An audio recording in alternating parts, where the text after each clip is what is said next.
ever tell you what the definition of insanity is? Insanity is doing the exact same fucking thing over and over again, expecting shit to change. That is crazy.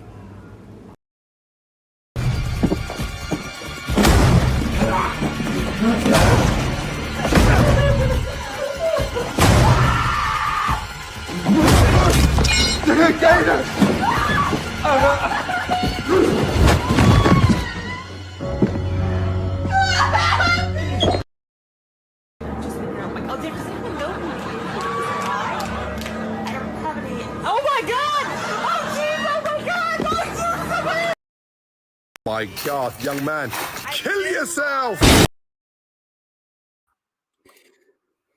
Hello, everyone. After some low effort memes, we're finally here to welcome you to a little live stream about, as you can see, Firestorm and Jedi Academy. Noah, I think I can hear myself double from you. I'm not sure if it's from you or if it's from No, I don't hear any echo.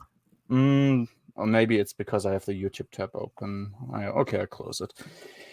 So, we are going to talk about Firestorm and Dark Apprentice. It's going to start out a bit positive because Firestorm is actually, surprise, surprise, a good short story. But, oh man, Dark Apprentice, that was certainly an experience. Yeah, we all warned you. You all want me, and you didn't understate anything happening, but I guess I didn't think it was able to, no one was able to write something that horrible, and yet here we are. So let's just start with Firestorm. I guess, I mean, I don't think there's a whole lot to say about Firestorm. It's a short story, obviously, but I think you mentioned something funny. Firestorm was released after the whole Jedi Academy trilogy was written. When was it released, actually? Let me double check, actually, because now I am curious. But Yeah. I do think. Let me check. Firestorm I was did not. released. Or let's say I believed you, but I didn't quite expect it to be that horrible. But yeah. Oh, What can I say? okay. It was published in the Star Wars Adventure Journal 15 in Mhm. November 1997. 97, okay. And Dark Apprentice was released in 1994. Okay, Champions of the Force, then probably like, what, 95 or something? No, also 1994. Also 94. So way after the trilogy, Kevin released this short story, which actually is about the Jedi Academy and searching for a Jedi student. Yes, I think this is one of the most fundamental praises we can give this story, is that it actually is about the Jedi Academy. Yeah. Which is weird. Which is also a negative, because that should be in the Jedi Academy books. Yes, it takes away from what actually should have all of that, which is sad. And like, you just have, like, if you read Dark Apprentice, all of these students are just there now. Okay, they're there, I guess. We should have talked about how we got them to this point, but we didn't, and that's sort of sad. But yeah, let's just quickly start with Firestorm, I guess. So so something I read in Firestorm that was interesting was that it established that Ossus was basically, so I think it tried to to explain why Luke didn't move to Ossus but instead moved to Yavin 4. And apparently Ossus was still damaged from the Kron drift, and like there was radiation from like gases everywhere, which made the planet uninhabitable. So no one moved there. Apparently that's a thing, I guess. I mean, I can appreciate him trying to explain why he chose Yavin 4 instead of Ossus, but it then makes me wonder, wasn't Luke on Ossus and Dark Empire 2? Yeah. It was. Yeah, and like a whole there was a colony whole native tribe of people, Yes. the Isana.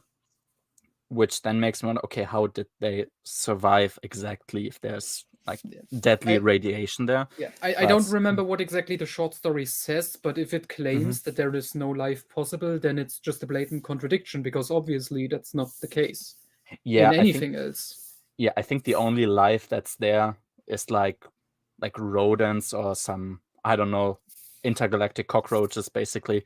So that's the that's the extent of life that is possible on Ossus. But yeah, I'm not quite sure how it was formulated myself. But yeah, that's it. But I guess it's a minor point. It's unfortunate, but I can sort of overlook that. But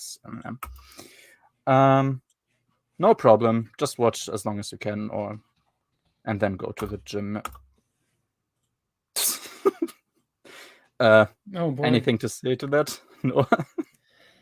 There is nothing to say. No. There's nothing to say. I agree.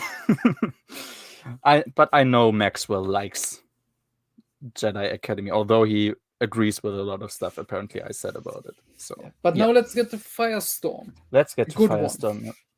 So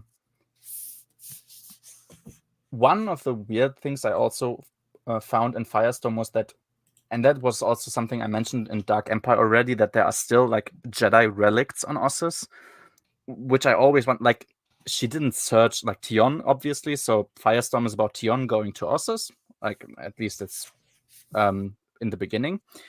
And she searches, so Tion is like a singer. She has like her guitar with her, basically, and she always is she's very interested in the Jedi of the Old Republic. She's a hippie lady. She's basically a hippie lady, but she's nice, but yeah, she's a hippie lady. And she goes to Ossus and doesn't even search a lot, but immediately finds like these Jedi artifacts, to which I always wondered, like, Palpatine said he was on the planet to like get everything related to the Jedi from there. And I always ask myself, like, it's in plain sight. How didn't you take that with you? But whatever. Like, it's pretty. Like, it has no bigger impact on anything, so I guess I can overlook that. The first thing I very much like is that Luke, in this short story, really asks himself about the substance of his teachings. Like, he really thinks about, what should I teach my future students? How should I teach them? Like, how am I going to find the knowledge? That's interesting. I'm sure that's also a big topic in the Jedi Academy trilogy of books, right? I'm afraid to burst your bubble, but I don't think so, unfortunately. Yeah, I mean, this is something you can go really deep into this. Like, yeah, he finds some ancient knowledge, some training videos, he recreates some things, maybe he does some things on his own. That's all wonderful, but why is this in a short story? Why isn't this in the main book trilogy? This is perfect. This is exactly what you expect when you grab a book that says Jedi Academy trilogy. And I don't know what was the problem, but no, it's very well done here. Like, he still wonders, like, is he suited to train anyone? We're gonna find out the answer is no, but he asks, like, is he suited to train anyone? How is he gonna train? Where will he find more students? All of that is really, really well done. And also connecting to that, all of the connections to Tales of the Jedi. So we have, obviously connections to the Sun Riders, because Tion is a big fan of them and sings about them. We have the connections to Ossus. Obviously, she's on Ossus. We have Axis Station, which will come back later in the short story. I think that's because I think Redemption came out around this time, 97. I think it was released in like 98. I may be wrong, but yeah, probably that's the connection. That's possible, yeah, because that was actually very good. Like, it's good to see that all of this has an impact and like carries on further into the timeline, and I liked it. I think that was good. And yeah, I wonder, Luke referenced that he had his last confrontation with the Emperor when he almost in which he almost fell entirely to the dark side. And then I wondered, like, the last confrontation, like, was he talking about Dark Empire 1? Because obviously, didn't he have confrontations later on? That's just a little thing I wondered about the continuity. Like, okay, I'm not quite sure. I don't think, like, off the top of my head, with Dark Empire 2, I don't remember them ever meeting. And Empire's End, it wasn't really a confrontation per se. It was just Luke running in the room with old Palpatine and being like, "Palpy, you're arrested." Yeah, I guess that's I mean, it's so not technically their last big like confrontation of like Yeah. Duel of the Fates, if you want, was Dark Empire 1. Yeah, I guess. I mean, it's not a big deal, but yeah. But the side note, I love the ending of Empire's End when Luke actually tries to arrest Palpatine. Like, what the fuck? Like, how was this gonna look like? Like, if it plays out. I mean, Mace Windu tried too, you know. It's yeah, like but poetry. Palpatine going on trial, he's like wearing like an orange jumpsuit, Why and like not? he's dying anyway. Yeah, might as well just finish it. Hello, Sivert. Hello. How are you? I'm good. I won't be saying much. I'll be reading philosophy while you talk. You'll be reading philosophy. That's all right. Yeah. We are also talking about philosophy. We're talking Yes. about Dark Apprentice. Yeah, but for now we'll stay positive because Firestorm. Because Firestorm is good. Is Firestorm Kevin Anderson's best work next to Tales of the Jedi and Young Jedi Knights? Probably, right? I mean, if I wonder what else did he write? Jedi Academy trilogy, Darksaber, Young Jedi Knights, Tales of the Jedi. Yeah. Jedi Academy Leviathan, which is also somehow better because that's about the first class of Jedi students. Oh, okay. That's also something interesting that could have been in the Jedi Academy trilogy, but yeah, we got what we got. So didn't he do Tales of the Bounty Hunter? Oh yeah, he wrote the story of IG-88 where he becomes the Death Star 2. True, his name is on the book. I remember that. Yeah. I mean, he's also on Tales of Mos Eisley and Jabba's Palace because he wrote one short story and he's the editor of them.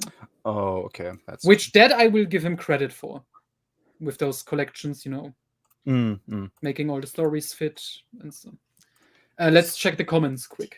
Yeah. So, no, we had that one. That's good.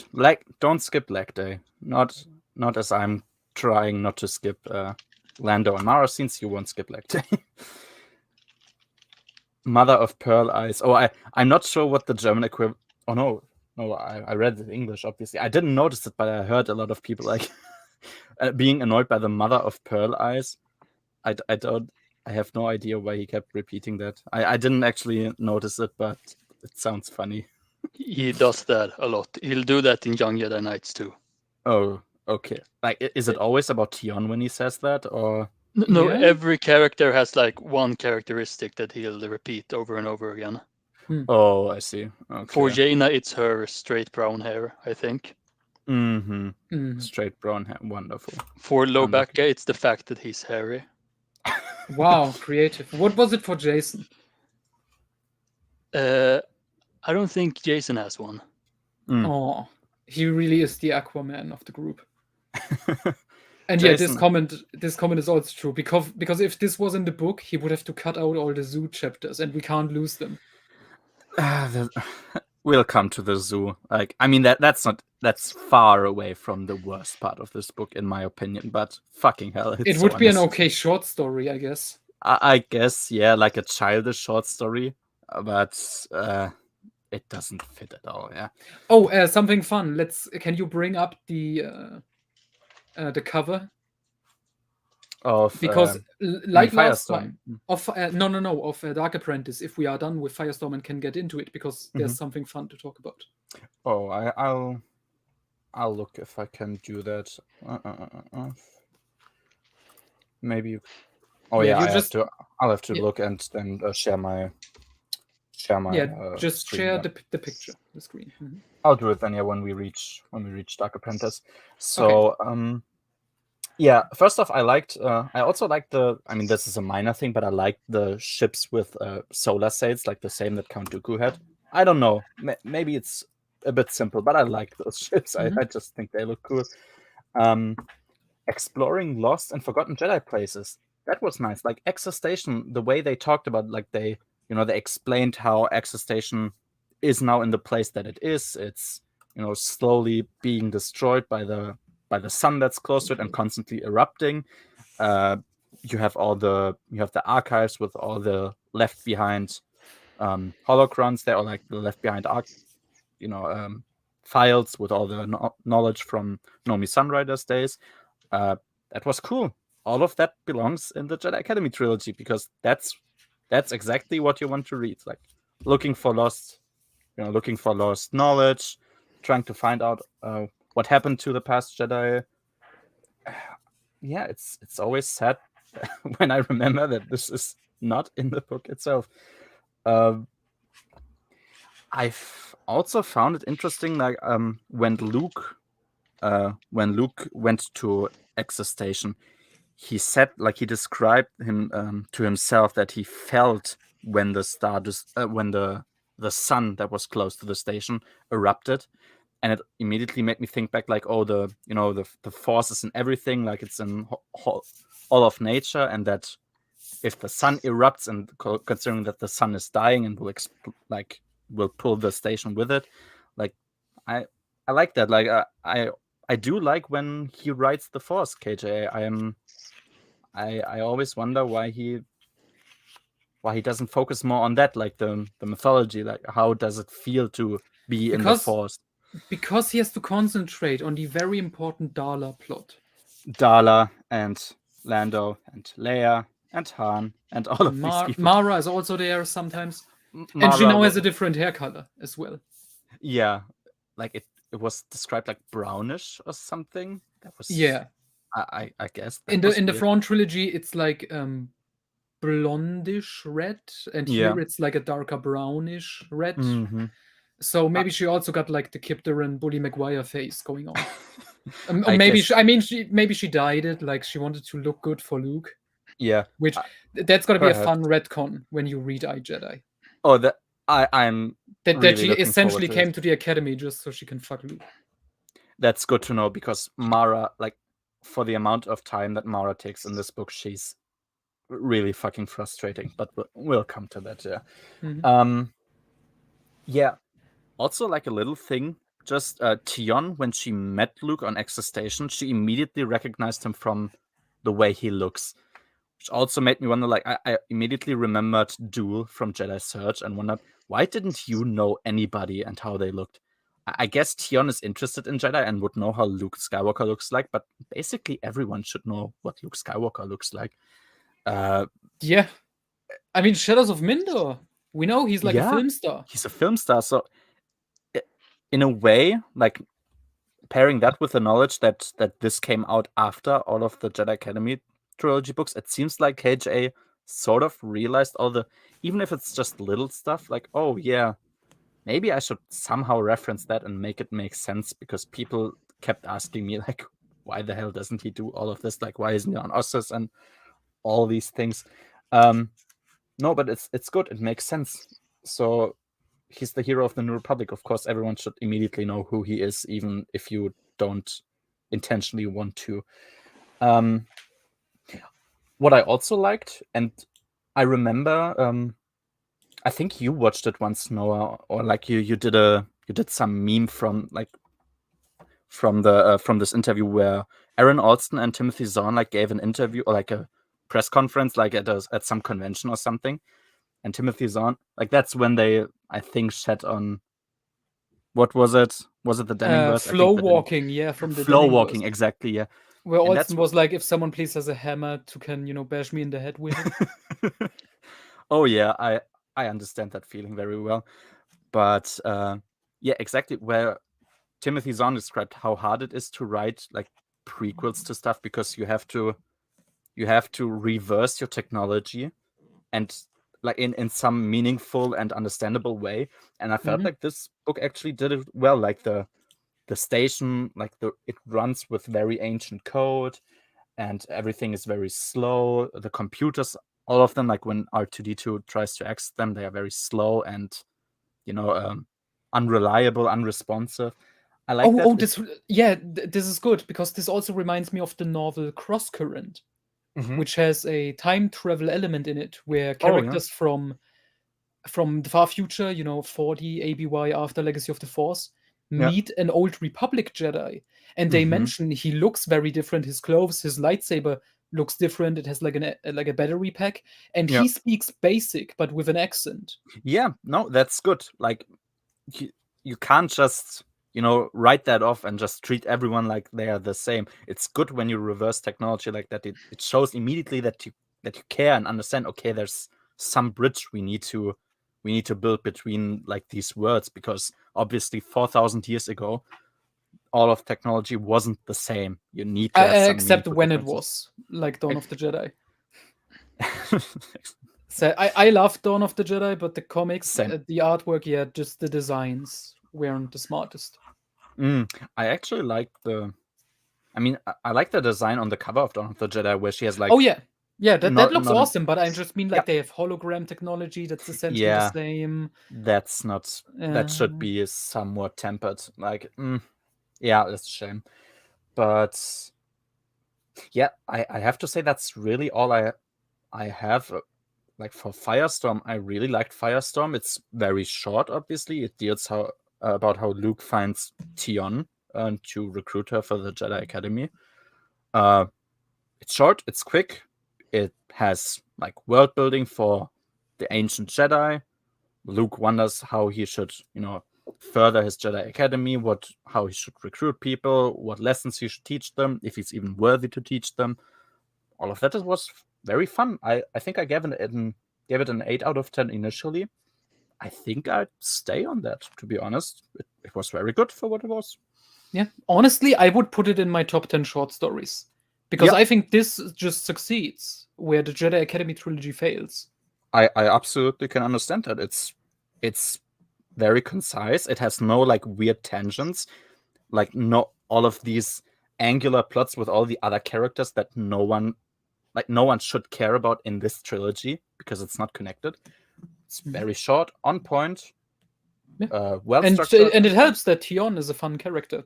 Yes, Tion is, like Noah said, she's like a weird hippie. She sings and all of this. And her fascination with the Jedi and then actually becoming one, that's all good. It's good, yeah, because somehow people really hate the Jedi, and it's good to have someone who actually loves them and wants to be a part of them. So I guess we'll just pull off the Band-Aid and start with Dark Apprentice. We took quite a bit last time. I'm trying to be more focused this time. And, all right, so let's start with the cover. Bring the cover up, because we need to talk about something. Yeah, just a minute. Let me pull it up. So on the last one, we had Luke, Han, and Leia looking decent, I would say. Luke was kind of off with his hoodie. Yeah. But Leia looked good. Leia still looks good on this one. And we also had Darla on it, one of our main villains. Oh, and that was good. Yeah. Yeah, it's always good when like new characters, and especially the villains, get like visual representation on the cover. And on this one, if it loads, a bit small. Yeah, I had a different one, wait, so I'm gonna do it again.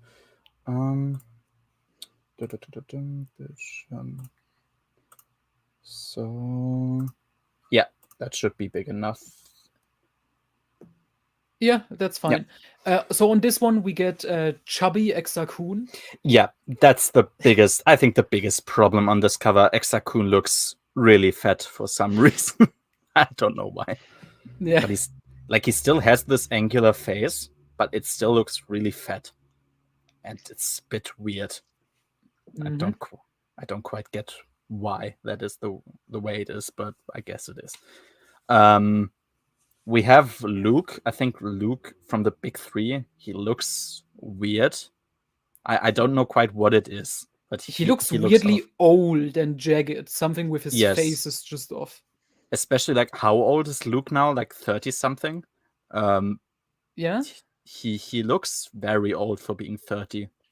Han does look older, but that makes sense. Like he's 40 something now, so he looks fine. I think the best is Leia. Looks... she aged better than Carrie Fisher in real life. That's for sure. Probably the coke. Yeah. And here in the background, like we have a temple, like a Masashi temple. I would assume we have I think that's the gas giant, like the sun where they try to bury the Sun Crusher in, and we have the one of the Sun Crusher designs here. So yeah, or maybe we retcon it and it's actually like Mara's ship or something, because this doesn't look like an ice cream cone. But does it look like a headhunter? I'm also not. I mean, yeah, it doesn't look. It definitely doesn't look like an ice cream cone, but yeah, it doesn't look like anything. It looks like a penis. Yeah, but, I mean, yeah. I assume I assume the Sun Crusher is what it's supposed to be. Like, yeah, this was before they had the design down, so yeah. Yeah, I mean, you don't see quite a bit, but this already looks better because the Sun Crusher looking like an ice cone is just no. It's off. And I would like last time Yeah. I read the back of the book, which promised the Solo twins would play a big Oh, part. And now I yeah. want to read the back of this one as well, Yeah. the first paragraph. Do it. Book 2 of the Jedi Academy trilogy, Dark Apprentice.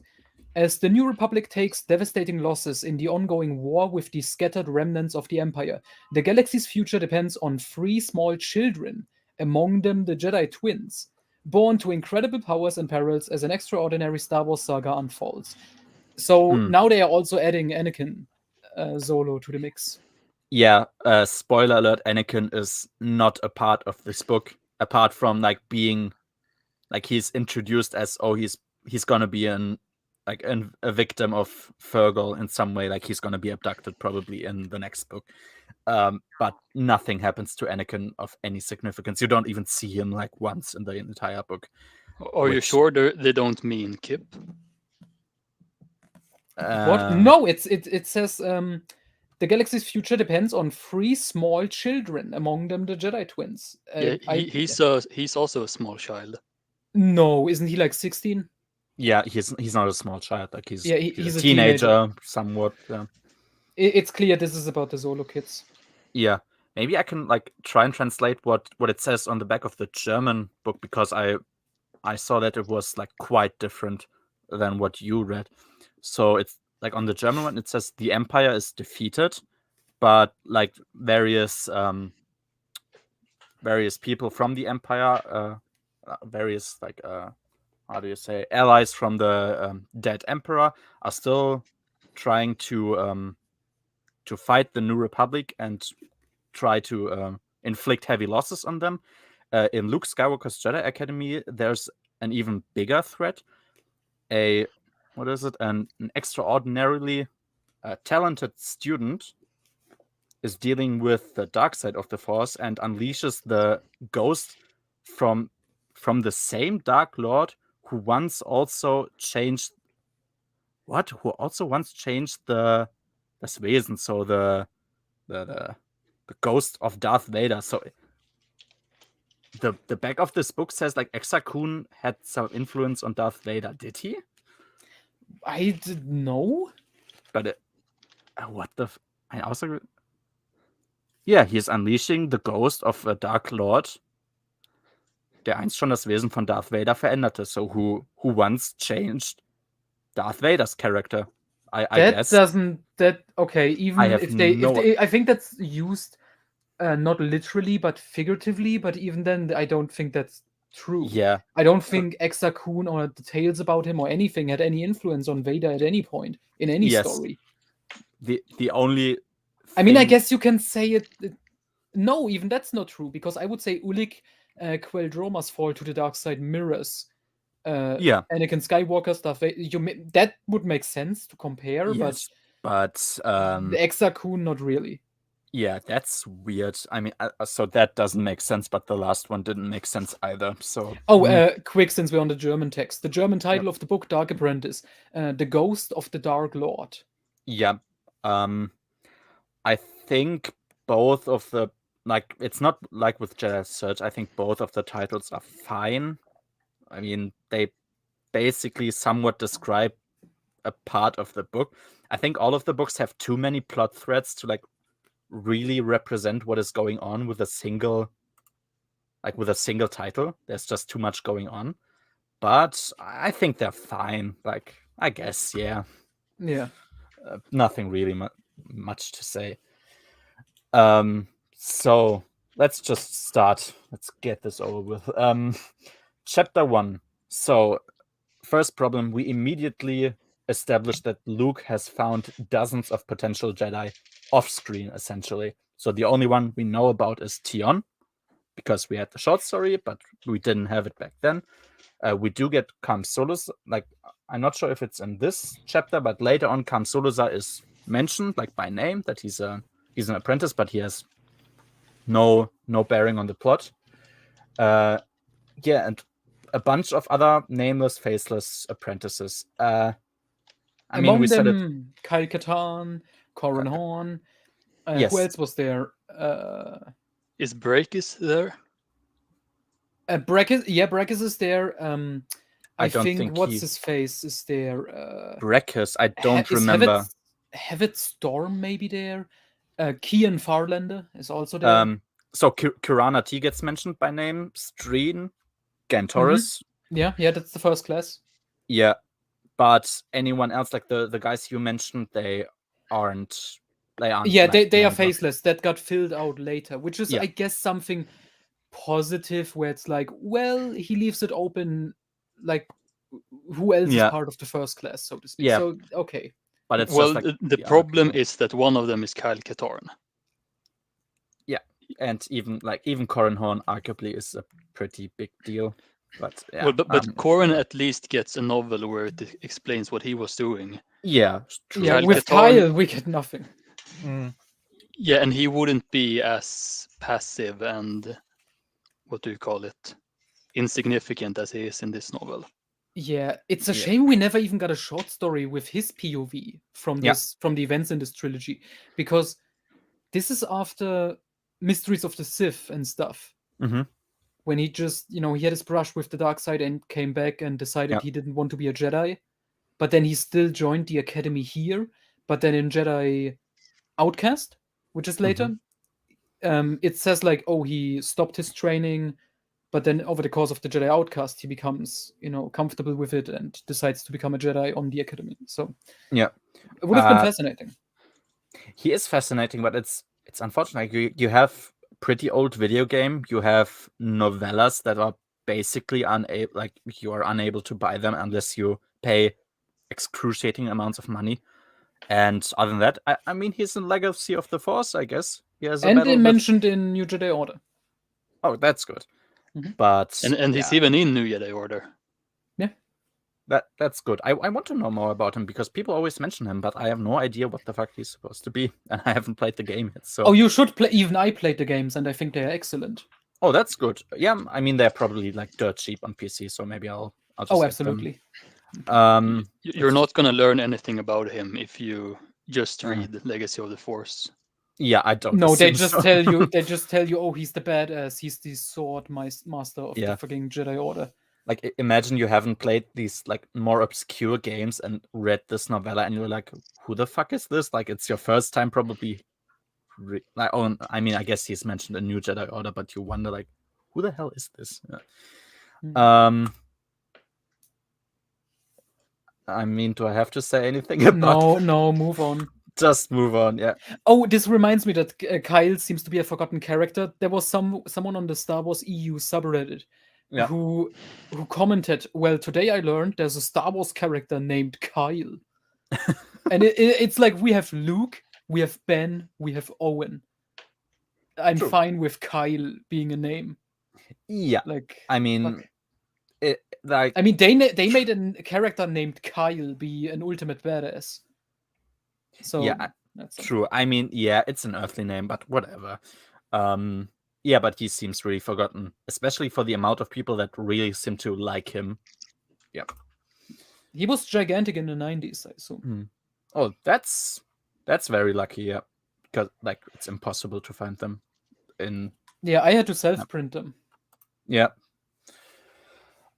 So chapter 1. So Luke, once again, that's a good part. He describes how the Force relates to nature, like that everything like in everything there is the Force interacts with each other via all of the animals. Like when KJA does these mythical parts about the Force, he's actually pretty good at writing them. He isn't good at writing any sort of application of the Force, but I like those parts. I think that was fine, and like that's throughout the book. Usually when he speaks about stuff like that, it's like pretty good, but yeah, unfortunately not enough really for the whole book. So in chapter 1, Luke already knows that Yavin 4 is full of the dark side due to the Massassi temples, but he still goes onto this planet with all of his pretty vulnerable apprentices. Like they have no idea what to think about the Force, and he still trains them there. And this is something that's going to be a problem throughout the book. Like, you should just leave Yavin 4. Like, he should really leave this planet and go I know people in the fence will compare it to like Yoda and Dagobah. Sure, but Yoda doesn't have a Jedi Academy on Dagobah. I mean, sure, I understand that, but Yoda is also 900 years old. Like, Luke has barely an idea what to do as a Jedi Master. I don't think it's like, oh my god, like even go to Coruscant if you have to. Like Coruscant would make more sense than Yavin 4.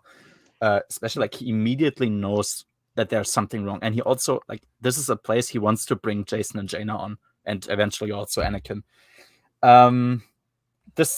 Immediately I knew, okay, this was a setup for disaster, and it didn't disappoint. And also small thing, I like that Leia like sends luxury supplies and like proper clothing, food, etc. To him. It shows that she cares and that she also is able to not be a bitch like she was in Jedi Search. That was rather nice. Oh, another one. Hello. We are not that far yet. We only finished chapter 1 now. We talked about Firestorm before, so you're here for the entire. Just finished Firestorm. Done. You liked it? Yes. I haven't reread Young Jedi Knight. That will probably beat this out, but I think this is probably better than Darksaber. Yes. I've already mentioned this. This is in my top 10 Star Wars short stories. Yeah, I gave it an 8 out of 10. I think it's great. I think it's very, very good. And it's what the entire trilogy should have been. Yes. Yeah, that's sad. Literally his Jedi Search. Yes, it's literally a Jedi Search. Like, you can't be more on point than that. Jedi Searchy than this. Imagine if instead of like a novel trilogy, it was like a short story collection titled Jedi Search about all the different. Yes. And we get like the chapters about Gantoris and Streen, which were short stories essentially in the book. That would have been great. You don't need like full actual novels all the time. Like short story collections are entirely acceptable. I think we could have done more. I would have been fine. Okay, imagine this: a short story collection titled Jedi Search about Luke collecting all his students. Yeah, and then we get one novel about the Jedi Academy, and it deals with the extra. I was just about to say that. Yeah, that's perfect. It's on spot. Yes. One book less. And one book less, and we have full Jedi action, no Imperial remnant bullshit. I mean, maybe work it in, but no.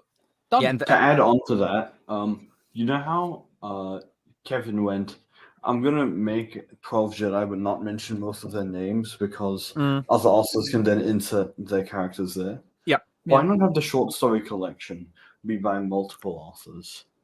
That would also be nice. Why not? That would have been great. You can get Tom Veach to write about Ham even more.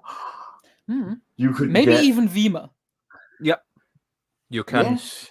You can even have like Zahn write a short story, like maybe how Mara got convinced to come there. Like, make something. You have so many options. As you can make the book as long as you want to. You can get Troy Denning to write about it. Why not? I mean, sure, I guess. Yeah. Like, you have so much potential there. It's sad, yeah. Seriously. And it would have cleared up a lot of the Bantam era. Yes, but... Because it's really confusing as to who was in his original batch. Mm-hmm. Yeah, I guess that means the potential Jedi Search collection would have to come out later. because characters Yes. like Kyle didn't Yeah. exist when the Jedi Academy trilogy came out. Mhm. Only a couple years but later. no, I think that's fine. I mean, Let's say the Jedi Search Collection came out in '99, like when like okay, Firestorm did, 99's a bit late. 99's Oh, a no, bit late. 97 was Firestorm. No. 96, 97 works, I think. maybe. Yeah, but that When was the Bacta War released? Bacta War. Yeah, I have no. 1997. Yeah, 97 works great. I think that 97 works great. Yeah. Yeah, 97. Yeah, that would have been fine. But sad, yeah. It's not like the other Jedi. Oh my god, you can Princess even bring in really Alex grown up a Winger lot. from the short stories. You can bring in everyone, like literally. Yeah, Yeah. seriously, you can bring in Corin right from the start. Matt Wilkins wouldn't be so mad. Have it You- Storm. Wait, that You could doesn't bring in Nikos from Callister. Matt doesn't like Khan? Or does He like doesn't. no, that was my question. Does he like Khan Solusa or doesn't he? I think he likes him, Okay. but you never know with Matt. I mean, look, he put Barbara Hamley in his top 10 authors list, despite having one book in his top 10 worst EU list and the other book in his top 10 best EU list. By that logic, Silver should be in his top 10 authors list, He but of isn't. course he is not. Yes, because he hates Shatterpoint that much and doesn't like the other books enough, apparently. Yeah. I mean, Which like is I said, so surprising because he Yeah. actually liked Mindor and the Vengeance of this time. And Yeah, he thinks Traitor was a brilliant way that set up Jason's fall. So I'm not sure why he likes Barbara Hamley more than Silver. Because he wrote Callista. He cried when reading it. A romance, so emotional. the machinations of his mind are an enigma. Let's just keep it at that, yeah. Oh my god! I wonder what Late really Jedi Search. You can also bring in the fucking Arenda siblings from Galaxy of Fear. Yes. Oh, now I'm so mad thinking of my ideas. I'm Yep. so much smarter than the people at Bantam. Yeah. What can I say? Like, you could have easily, and you could have made like Hey. hardcover editions and whatnot. Like, this would have been perfect. But yeah, sad. Tales. This has literally been called Tales of the New Jedi Order. Yeah, why not? They would literally have called it Tales of the New Jedi Order. Would have worked, I think. So Dark Apprentice Chapter 2. So that was also weird thing. Like Akbar and Leia are on a mission to Vortex, so to some planet. It's just some planet. I like how the planet is described. I think like the way places are described: Yavin, Vortex, Mon Calamari, Etor. I like all of them. Like that's well done. But like once again, they're going there alone, just with like Akbar's B-wing. Then, so yeah, especially I like the cathedral. Like there's this cathedral where the wind, because the wind is very strong on this planet, and the wind blows through this cathedral. There's all sorts of glass pipes there, and they make like some music, and I like that. But Akbar, I mean, it seems pretty obvious that his ship was somehow like tinkered with, and something's wrong with it because he can't control it anymore. And he's in his descent down. He can't control the like flying through the storm. He yeets Leia out of the ship with like a emergency seat, and he flies into the cathedral and like murders every one of the Vors who's in there. Like immediately, it's just sort and I was very confused when reading it. I had no idea what was happening. Why the hell is like we immediately get basically into this genocide that Akbar committed? I was like, okay.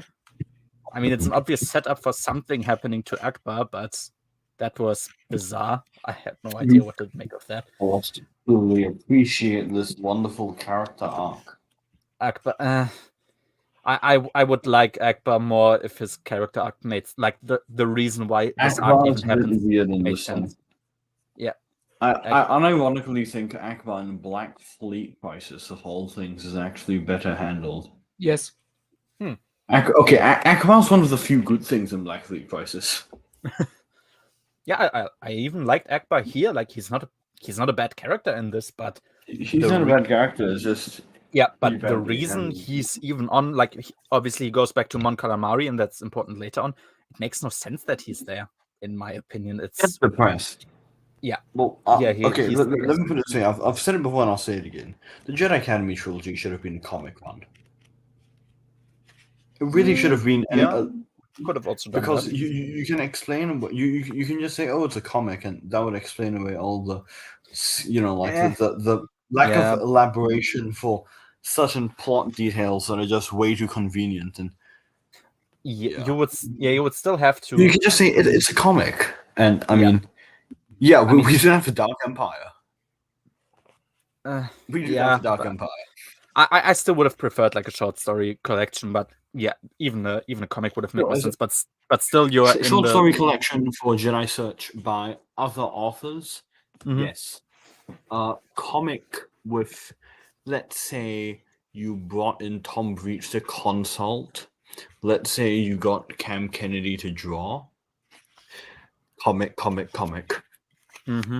Yeah, but you could have made so much different things and still like made a lot of money. Like make short story collection, then some comic run, then maybe yes, it could have been a multimedia project. Yeah, a single novel about Exar Kun. I'm surprised it wasn't a bigger thing that they only did this trilogy back then, because this is. Yeah.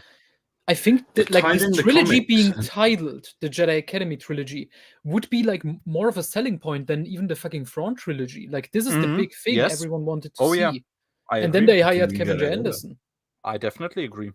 Yep. But by now you have read 2 of the books out of 3. Up until now, would you agree Dark Empire 2 is a better Jedi Academy story?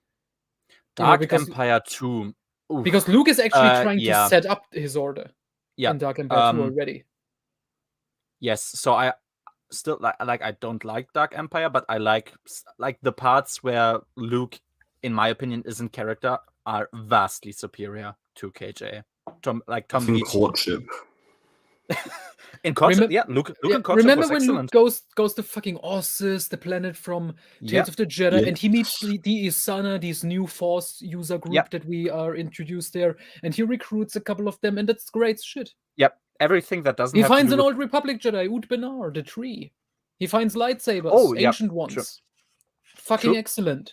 That's true. I have. And there's even the one in Courtship. He's even talking to Isolde about Jedi philosophy, even though Isolde can't use the Force. Yeah, he's essentially training him. That's spectacular. Yes, exactly. I don't like Isolde, but the way he talks to him about this, like of course, someone who has no idea about the Force and has never felt it, like has a very different perspective on it than someone who has the ability to use the Force. And I like the way he talked about it. Like Luke was excellent in Courtship, I think. Yeah. Yes, I think if I had to rank all the depictions of Luke Skywalker, Courtship would be in the top 5. Honestly, I haven't read enough, but some Luke might rank is very good. Top 3. Even George liked it. Luke is very good here. So okay, Chapter 3. Chapter 3 was my first big mental breakdown. Chapter 3 is the Han Solo goes skiing with Kip Duran chapter. Yep, I want God damn it. Like, what the fuck? Like, the first paragraph, I had like 10 questions. So let's just start. So, Han Solo, his wife is going to a mission. Why isn't he, like, if he doesn't stay actually with his kids, why doesn't he accompany Leia? Like, either go with Leia and protect her, or stay with the twins. No, he's skiing with Kip Duran. And his kids, he doesn't care. He shoves them off to C-3PO to take care of. In the last book, in Jedi Search, and that's what I liked about him, because it makes sense, he beat up some guards in the mines of Kessel, because he realized by that point, now should have been the time where the twins come back from Anoth, and he's pissed that he can't see them, and he beats up the guards. But now I never thought of that. Yeah, but now he can't see them, and he just doesn't want to spend time with them. He wants to be skiing with Kip. He sends them off to see. I don't know. With C-3PO. I don't know if KJ. I'm pretty sure in later books, Han and Leia use C-3PO like as like torture for the children. Like Yeah, when they I do something understand. bad, Yes, they have do. C-3PO like read them a story or something. Like Yeah. just and And now he's just shoving the kids off with 3PO. I don't know It's- if KJA believes that 3PO is like a Terminator and he can actually defend them, but he can't. Like, it's a protocol. He can't do anything. Why are you? You might He's as well not just. supposed to defend him. He's just supposed to be watching over them while they play in the snow on Coruscant. I guess, sure. Like they haven't What the gotten fuck? kidnapped 50 times over the course of the Bantam War. I was already annoyed when I saw the setup for Fergan. We'll get to that. I hate these fucking abduction stories. So Han also. Okay, I'm fine. I like the Crystal Star one, but the rest are. Yeah. I'll Crystal see, Star yeah. is The Crystal great. Star's the best abduction story. We all agree on that. Crystal Star is the best story, period. It's just the best. Point. Is So, one. yeah, Han is swearing. Han remembers like how much time Kip Duran lost in the mines of Kessel, and he makes a vow to, make up for the lost time. And it's like, your children lost 2.5 years without you. How about you make up for time with them? You were You're so fucking- mad last week when you were Yeah, trapped in Kessel. legit, like yesterday, he was beating up people because he can't see his kids. And now he's he, like, oh. I mean, I guess it's realistic. Once your I kids are gone, you miss them, but once you see them, they are annoying little Yeah, shits, and like- you just want to go away. Holy shit, yeah, you actually are my kids because you're fucking annoying and I don't want to be with you anymore. So, Jason and Jaina are slaying by themselves with only 3PO there. Like there's mountains, like they can kill themselves. They are 2.5 Chewie years isn't old. even there? Where's Who? Chewie again? Where's Is Chewie? Chewie there in the chapter? In this chapter, he was not, I believe. No, I think I don't know Oh. where Chewie was, but I don't think he was in this chapter. He's in the spacesuit chapters, but he's not in here yet. No, it was only 3PO. Maybe he's That dead at is home. even weirder. Yeah, they I are. like the idea, Maybe Chewie is guys. I staying like with the ship. idea that Han Solo is taking Kip Duran and his twins and C-3PO to a ski trip on Coruscant. Leia is on a diplomatic mission, and Uncle Chewie is just at home watching TV. Yeah, he's just like grabbing his crotch, drinking a fucking beer, watching TV. Like, finally, I have the place for myself. No, he's watching the VR thing. Oh yeah, the Maybe. VR porn his grandpa gave him. Or maybe he's watching like blob races, like he was playing Mario Kart but with blob races. I don't know. Yeah, so Yeah, maybe. they are 2.5 years old. They will kill themselves if they fall over. They'll Yeah. just And if murder they them. don't kill themselves, this is a perfect opportunity for kidnappers, Yes. which we know are around because the kids get kidnapped constantly. Literally in this series. I also mentioned that like someone could just kill them. Like they can just walk up to the mountain, take a sniper, kill them, and walk away. Like until Han They and don't even Han- need a Han- sniper. They can walk right up next to the kids, shoot them, and Yeah. run off before C-3PO even What's sees gonna- their face. The only What's defense is a 3PO gonna protocol do? droid. It's a like this is the Terminator. It's a protocol droid. He's not gonna defend them if someone comes. Holy shit! Like these are the kids of the second most important person in the Alliance, arguably, at least politically.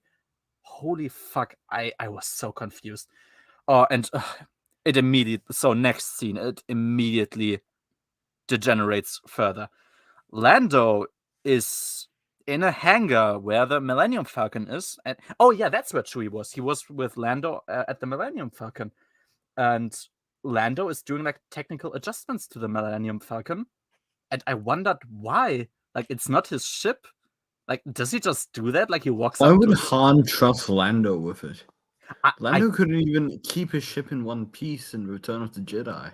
I mean, That- hey, Lando did own the Falcon. Yeah, sure, but But- Han, but like, it's when Han walks up, he's like, Han. what are you doing? Like, and it's a very justified question. Like, yeah, what are you That doing? is a very justified question. Like, this is not your ship. Why are you doing anything at it? Doesn't Lando have better things to do? Like, Isn't yeah, Apparently trying- not. He doesn't trying have to any get the business. Lady his Luck own back. stuff. Trying to get the Lady Luck back, doing some investments. I don't know. Instead of repairing a ship that's not his. So, oh, and then yeah, it Did goes the on book further. imply that Lando was doing it for like old time's sake and he was just missing the ship? That would still be stupid, but it would be somewhat of an explanation. But I don't think that's actually in it. I think it's somewhat maybe somewhat implied, but I don't think it's vaguely implied, but not explicit. Yeah, Okay. it's not mentioned explicitly enough to justify this. And oh god, I have no idea. It would be a slight reach. Yeah, it would be very much like NBA levels of reach, but yeah. So suddenly, Lando was very pissed about the Falcon not being his. So just he's exploding What was immediately. that arc? Yeah, yeah. Like Han goes there, just asking what the fuck are you doing, and he's pissed immediately. He's livid, oh, what? The Falcon isn't even yours. It was mine before yours. And why? This has been over 10 years ago. He's still so mad at this. But you remember from the movies, remember Empire Strikes Back, when Lando is like, what did you do to my ship? It's not like that was played for an intentional joke. Yeah, and I find this was gone by the time of Return of the Jedi. Take care of my ship. If I see one dent in it, I'm gonna fucking kill you. Oh, right, it's all good, you pirate. Then Lando's just walking in a ship casually. Yeah, he's like, oh yeah, he's joking, and it's all fine. But now he's pissed, apparently. Yeah, and I never got the feeling. The feeling I get is these are two dudes with their favorite car, essentially, and it's just better take good care of the thing. But at the end of the day, Han would choose Lando's life over the Falcon. But these books pretend this fucking thing is my life for both of them, and it's insane. It's such a mischaracter. It's like Kevin didn't understand the films or the characters or anything. And both of the characters, both of them. And he turns it up to 11. I mean, the only thing that justifies Lando being pissed at all is because he lost the Lady Luck at his escape from Kessel. But even if the book was trying to explain, if that was the reason, and it's intentionally, he's acting childish because he lost his own ship and now he's getting nostalgic for the Falcon. Yeah, that's somewhat described, but still, didn't he just won a million? Yeah, he won a million. Credits? He won a fucking million credits. Just buy a new one. Yeah, 500k credits from the Blob race and 1 million from this noble lady because she gave her her husband back. You're rich. Just buy something. Attack Kessel. Kessel was attacked by Dala, so they are also in horrible condition. Just go to Kessel, bomb the fucking place, and move out. Or just get anyone there. I don't get this. Yeah, it was weird. Wait. Is the ending of the betting arc? The whole who does the Falcon belong to arc in Champions of the Force, or is it here? It's in here. It's definitely in here. Yeah, it's in here. I will get to this, and I will fucking explode when I get to this because it's fuck. Should we? Okay, you want this one to be quicker? Do we have to go chapter by chapter, or just the general topics? Because I think something like the Millennium Falcon plot is spread out over a couple of chapters. Yeah, we can break it down in one. No, it's more than a couple of chapters. Yeah, I can. Yeah, I mean, I can at least the Millennium Falcon plot. I think I can just cover now and not mention it anymore. That's the most fun part. So, essentially, now Lando is pissed that Han isn't appreciative of him doing adjustments to the Falcon, and he's complaining, and they are just fighting, and 3PO is there, and he doesn't want them to fight. So 3PO suggests that they play a round of Sabacc. I'm confused. Is gambling the usual thing that a protocol droid advises? I suppose. I guess that's the thing. Doesn't he always call Han uncouth and? Yeah, you're fucking scumbag. You're rogue. You're obviously Scoundrel. You're sleazy. You're obviously not a New Republic idol. Guy. And then he suggests gambling. Why? Just say, oh, how about you drink a couple of beers and be done with it like normal men would. But no. 3PO would suggest wine, not beer. Yeah. Or 3PO might... No, 3PO wouldn't even suggest drinking. He would suggest having a debate. Yeah. Right. And Han accepts... I actually would like to see that. Yeah, but Han accepts. He has no reason to... Why? What does he... Just say no. No, I don't want to play Sabacc. But they do. They have a game. That's that's the parts I legitimately like. Only those I legitimately skip because I don't need to read about a Sabak game. So which is a essentially, shame because that's a highlight in the Lando trilogy of books. in the Lando trilogy, that's a different thing. I will read them in those. I Okay. won't accept it in here. Yeah, but yeah. So end of the story in this chapter is Han loses the Falcon to Lando, and now it's Lando's again. Yeah. So like throughout all of the chapters that Han and Lando are mentioned in, this gets brought up like every single time, like over and over and over again. They won't stop talking about it. And I was just like, oh my god, fucking shut up already. I can't hear it anymore. Yeah, okay, the Falcon is with Lando. So they essentially like they just squabble about this throughout basically the entire book until towards the end. We will come to this in a later chapter, but Mon Calamari gets attacked while Akbar and Leia and Silgal are currently on the planet. Han finds out about this and immediately says, okay, we're gonna go to Mon Calamari now. He, of course, goes to Lando to get the Falcon. He's like, Leia is in danger. Lando's like, okay, sure, let's jump. Good that he accepted and that he wasn't a petty idiot about it. I can accept that. Then on the flight towards it, Lando is basically like annoyed because Han keeps being, I suppose, passive aggressive about the Falcon not being his. They have another game of Sabak. Han Which, okay, wins. first, I want to point out there is no inciting incident that leads to Han being angry in this scene. No, because I remember He's just angry. He's just angry, just angry and explodes for no Yeah. reason and challenges Lando to another Sabak game, and Lando has no idea what's going on. yeah, but he just accepts. I suppose He Lando's couldn't like, even say you cheated the last time. yeah, Because I remember that scene. It's like Han came in. He's like, Leia is in danger. We have to go. Lando is like, okay, dude, let's go. And then Han out of nowhere is like in response, oh, how fucking dare you? Let's play about the Falcon again. yeah. They do it again. This time Han wins. Lando's like, okay, fine. Now you will shut up already, I guess. He wins.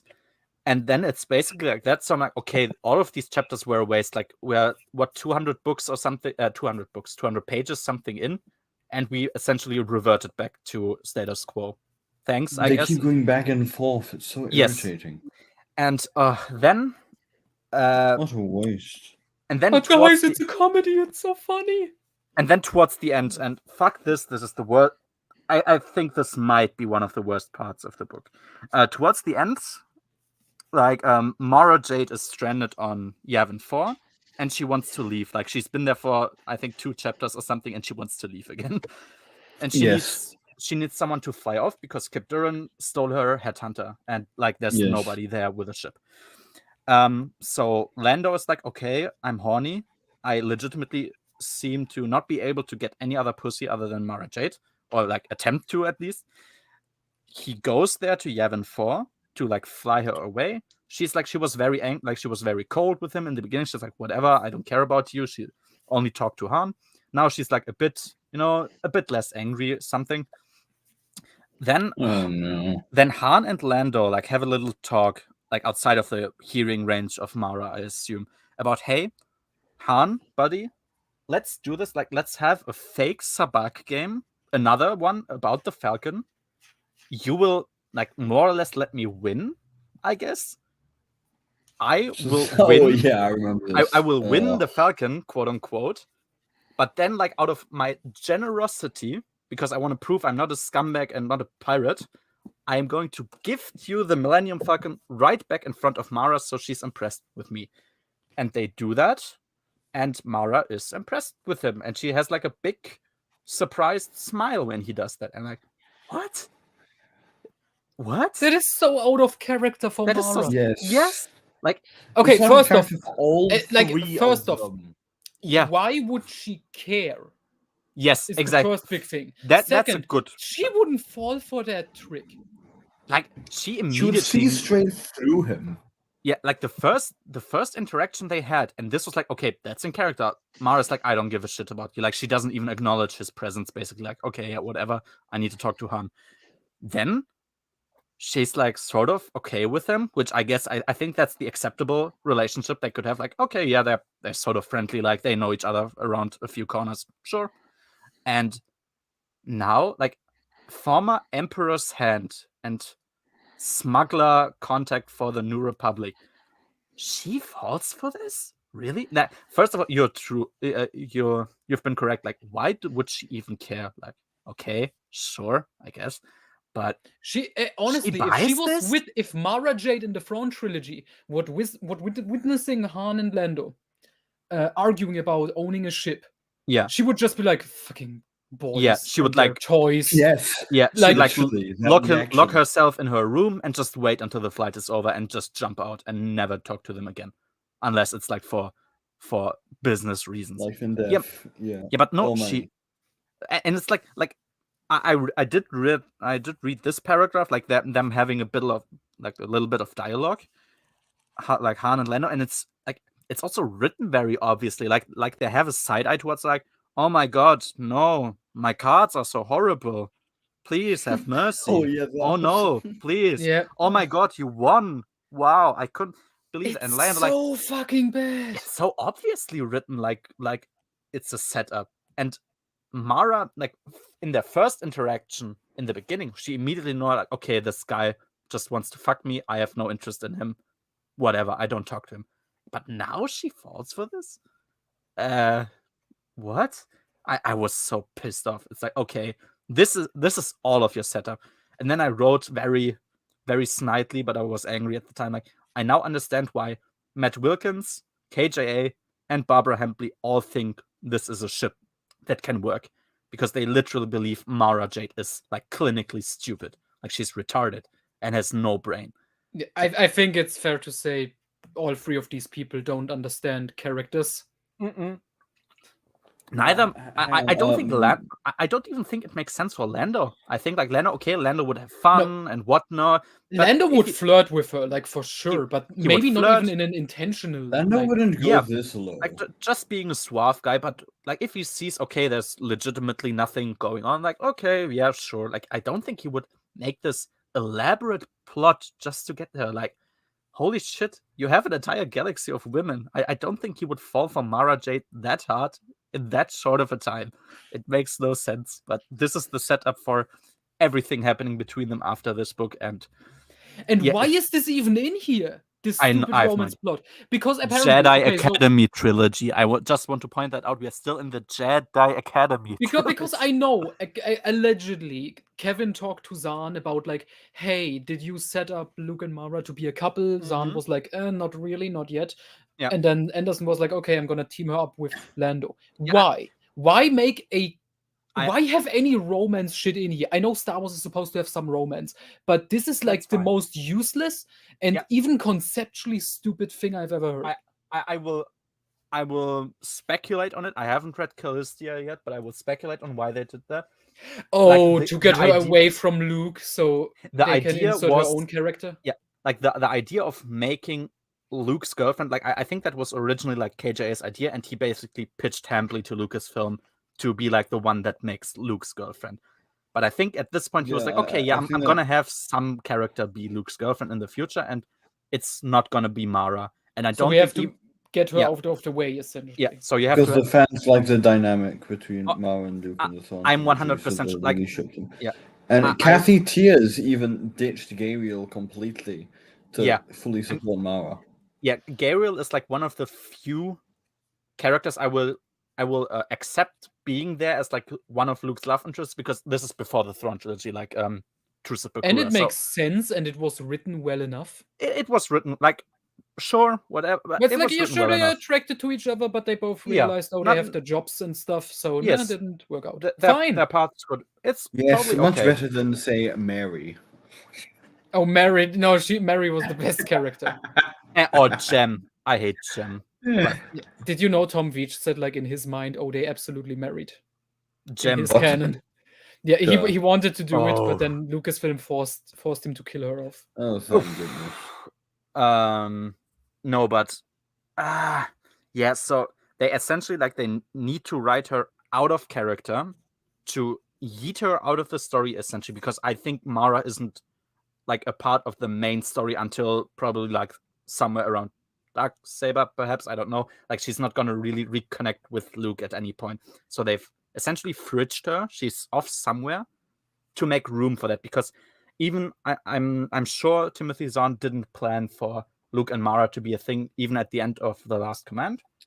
But Yep, I'm he did 100% sure that most fans, when they read that, was like, "Oh, please!" Like not immediately, but at some point, make them something. I'm 100% sure that. Or this at was the least case. it's clear, like, if you Yes. continue it on with like a Jedi Academy, they don't have to become a couple, but it's clear they have some special form of relationship. They could be very cool friends, like a team. Like at least, chemistry. but It's like Obi-Wan and Siri before we got Secrets of the Jedi. yeah, exactly.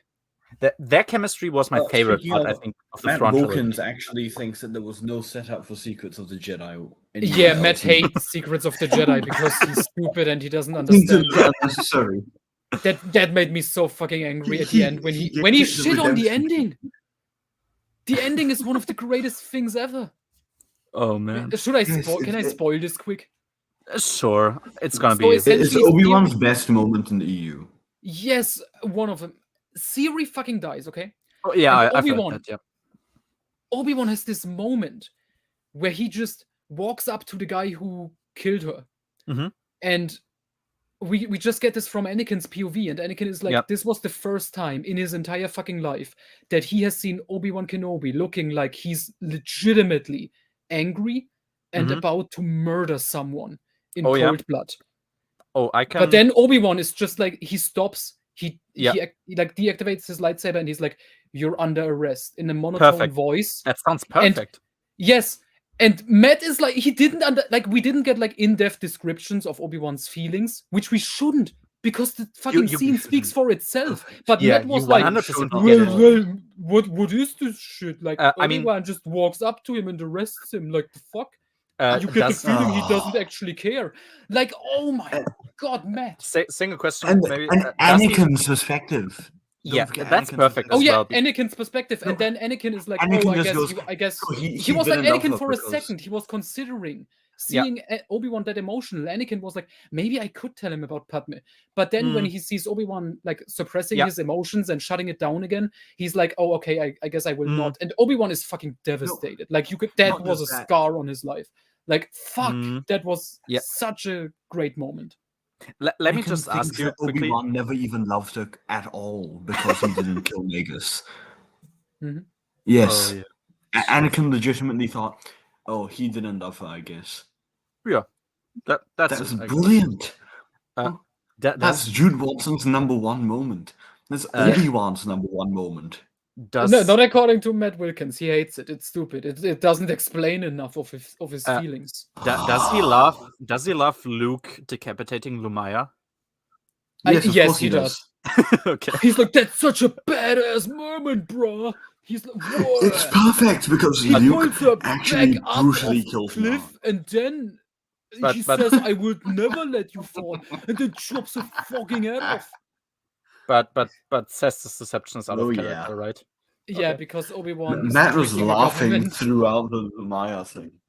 Yes, and every time Matt is talking about Jedi acting like Sith and being brutal and murdering innocents, he's laughing about it. No, it's just whenever someone dies. Yes. Why not? He laughs when Chewie dies. He loves when God. Anakin dies. And then the moon crashed. Who else? Man. Jesus Christ. Fuck. Okay. The only times he didn't laugh were when he really, really liked about a character, and then he really liked the character, and then they died, and then he decided to diss the book like Secrets of the Jedi. Yeah. Oh yeah. So maybe to close the chapter on that fucking plot line. So yeah, essentially Lando and Mara are set up, quote unquote. I guess that's what you would consider a setup. Is essentially written out of the main plot of the expanded universe for now, because if she was in it, she would definitely be Luke's romantic interest and not Lando's. She's now like basically fridged as a character. I wouldn't even say she's a love interest. Have you happened to have read Iron of Thrawn yet? The Scientology. I haven't yet. No, he's going Iron of Thrawn and I, Jedi were written as an unofficial trilogy between Sanctum. I heard that, yeah. And they fix a lot of stuff like this. I am very much looking looking scene in forward to Children of the Jedi where where someone calls Mara, and then I think and Lando is then, behind her in the hologram. I know that scene. Yeah, and she's wearing Lando's shirt. That got retconned in Hand of Thrawn. Yeah. Don't worry. Yes, thank God. Yeah, I think iJedi will put me in the right mindset to read like those scenes at least, because I think iJedi makes the Jedi Academy trilogy even funnier if you now read it as it is. Like Mara went there. She was she stayed there for 1 week at the academy. Her whole intention was like, okay, I want to 1 week. A bit more, but her whole intention. Yeah, but her whole intention was like, I want to fuck Luke, and then she just realizes he's a shitty teacher. He doesn't get her signals, and then she gets the fucking ship stolen by an emo teenager. Awesome, to be honest, yeah, I'm very much looking forward to it. I will enjoy that. I think. Yeah. By the way, on the Mara fridging front, she actually is brought back by the good authors, i.e., for the Corellian trilogy and the New Rebellion, which is great. I remember back in the day, some of the best Bantamara books. I remember back in the day when I was like still in the mindset, okay, I'm not going to read everything because a lot of what I'm hearing about, like for example about the Jedi Academy trilogy, doesn't sound fun, and I wanted to make like a perfect quote unquote reading experience. I heard that Corellian trilogy already is like, okay, like she's somewhat back in there, like she's doing stuff. Oh yeah, she's one of the main. She does cool stuff like that's good. That's yes, good. like I love her. She's my favorite EU break character out so of far. this place. That's what's good. interesting in the Corellian trilogy. I won't spoil, but her and Leia is successful. Oh, that's good. In the Corellian trilogy, what's interesting there is Mara is a little more bitchy, similar to how she's in the Thrawn trilogy. But once she meets Luke, like they only have like one interaction, but she seems way more friendly with him, like just saying hello to him. That's essentially the extent of the conversation. But yeah, I like it. It was slow setup because they couldn't really set it up. It was up to Zahn to do it. But yeah, it's like Kathy Thiers had been talking to Q McDowell. Actually, was she credited? She might have been. That's those interactions. That was also something that left me wondering in this book. They don't have any like particularly horrible interactions here, Luke and Mara. They don't have a lot. Like that's the most criminal thing I would say. But I remember Luke was like, wasn't he like, all right, now you're here. Let's come in, get in the cantina or something. He was a bit cold for my taste, but she seemed like fun. Like she smiled when she saw him. It's like, okay, I guess, yeah. I mean, that doesn't sound horrible. And this is even more painful. Realizing, Luke, you have an attractive redhead like hitting on you, pretty obviously. Doesn't get it. But he doesn't. Quick interjection. Guess which authors were credited for helping with the Corellian trilogy? Kathy Thiers? Yes. I know she was consulted. I know she was consulted. She was definitely consulted and probably influenced that scene with Luke and Mara. Guess who else? Zahn? Yes. 2 out of 5. Stackpole?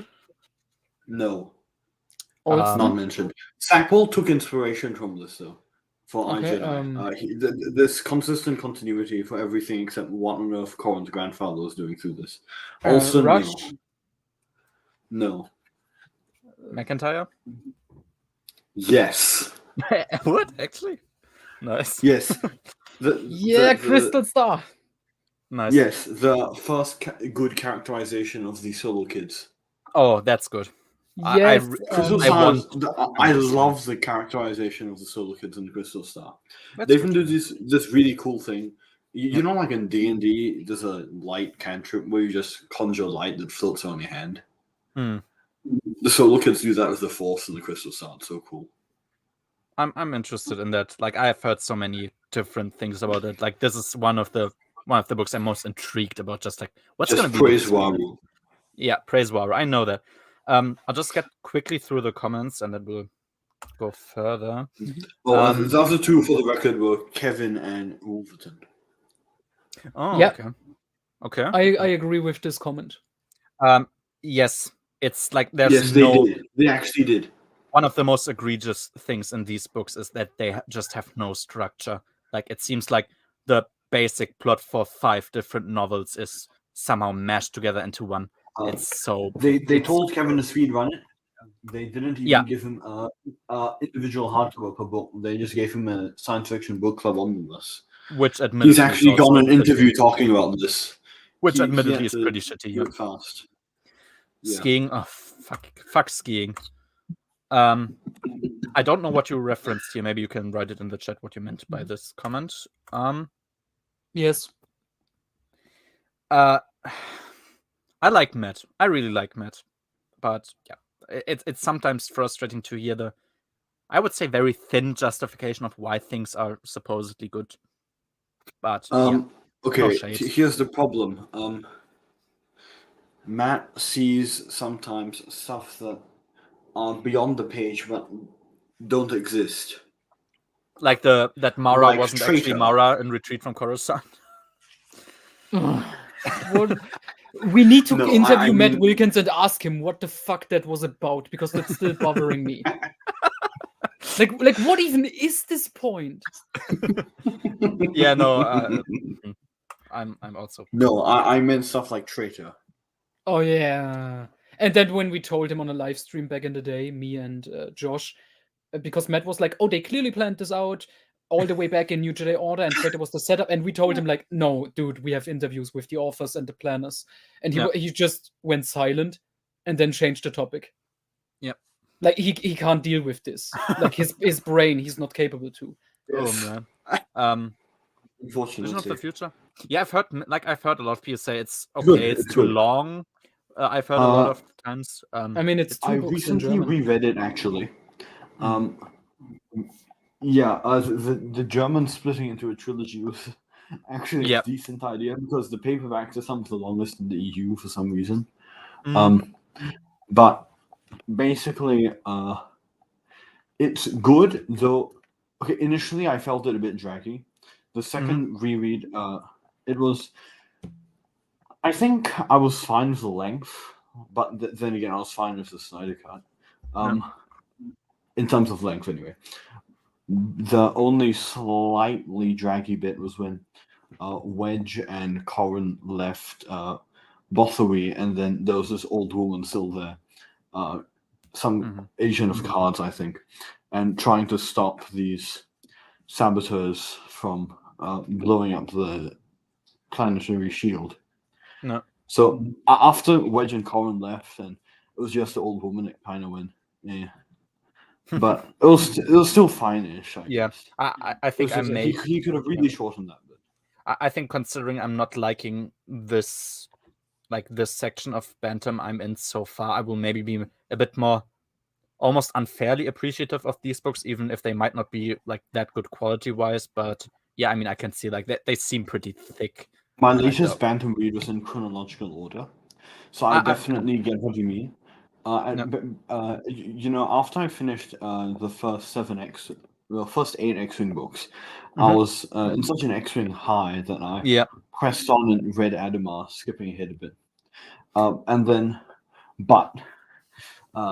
you know, Adamar is in a position of the timeline where it will save your soul from making you want to jump off a cliff. And I understand that. Yeah, I was. I reread Adamar a few weeks after I read it the first time. Right after Darksaber. No. Oh, sweet balm of relief.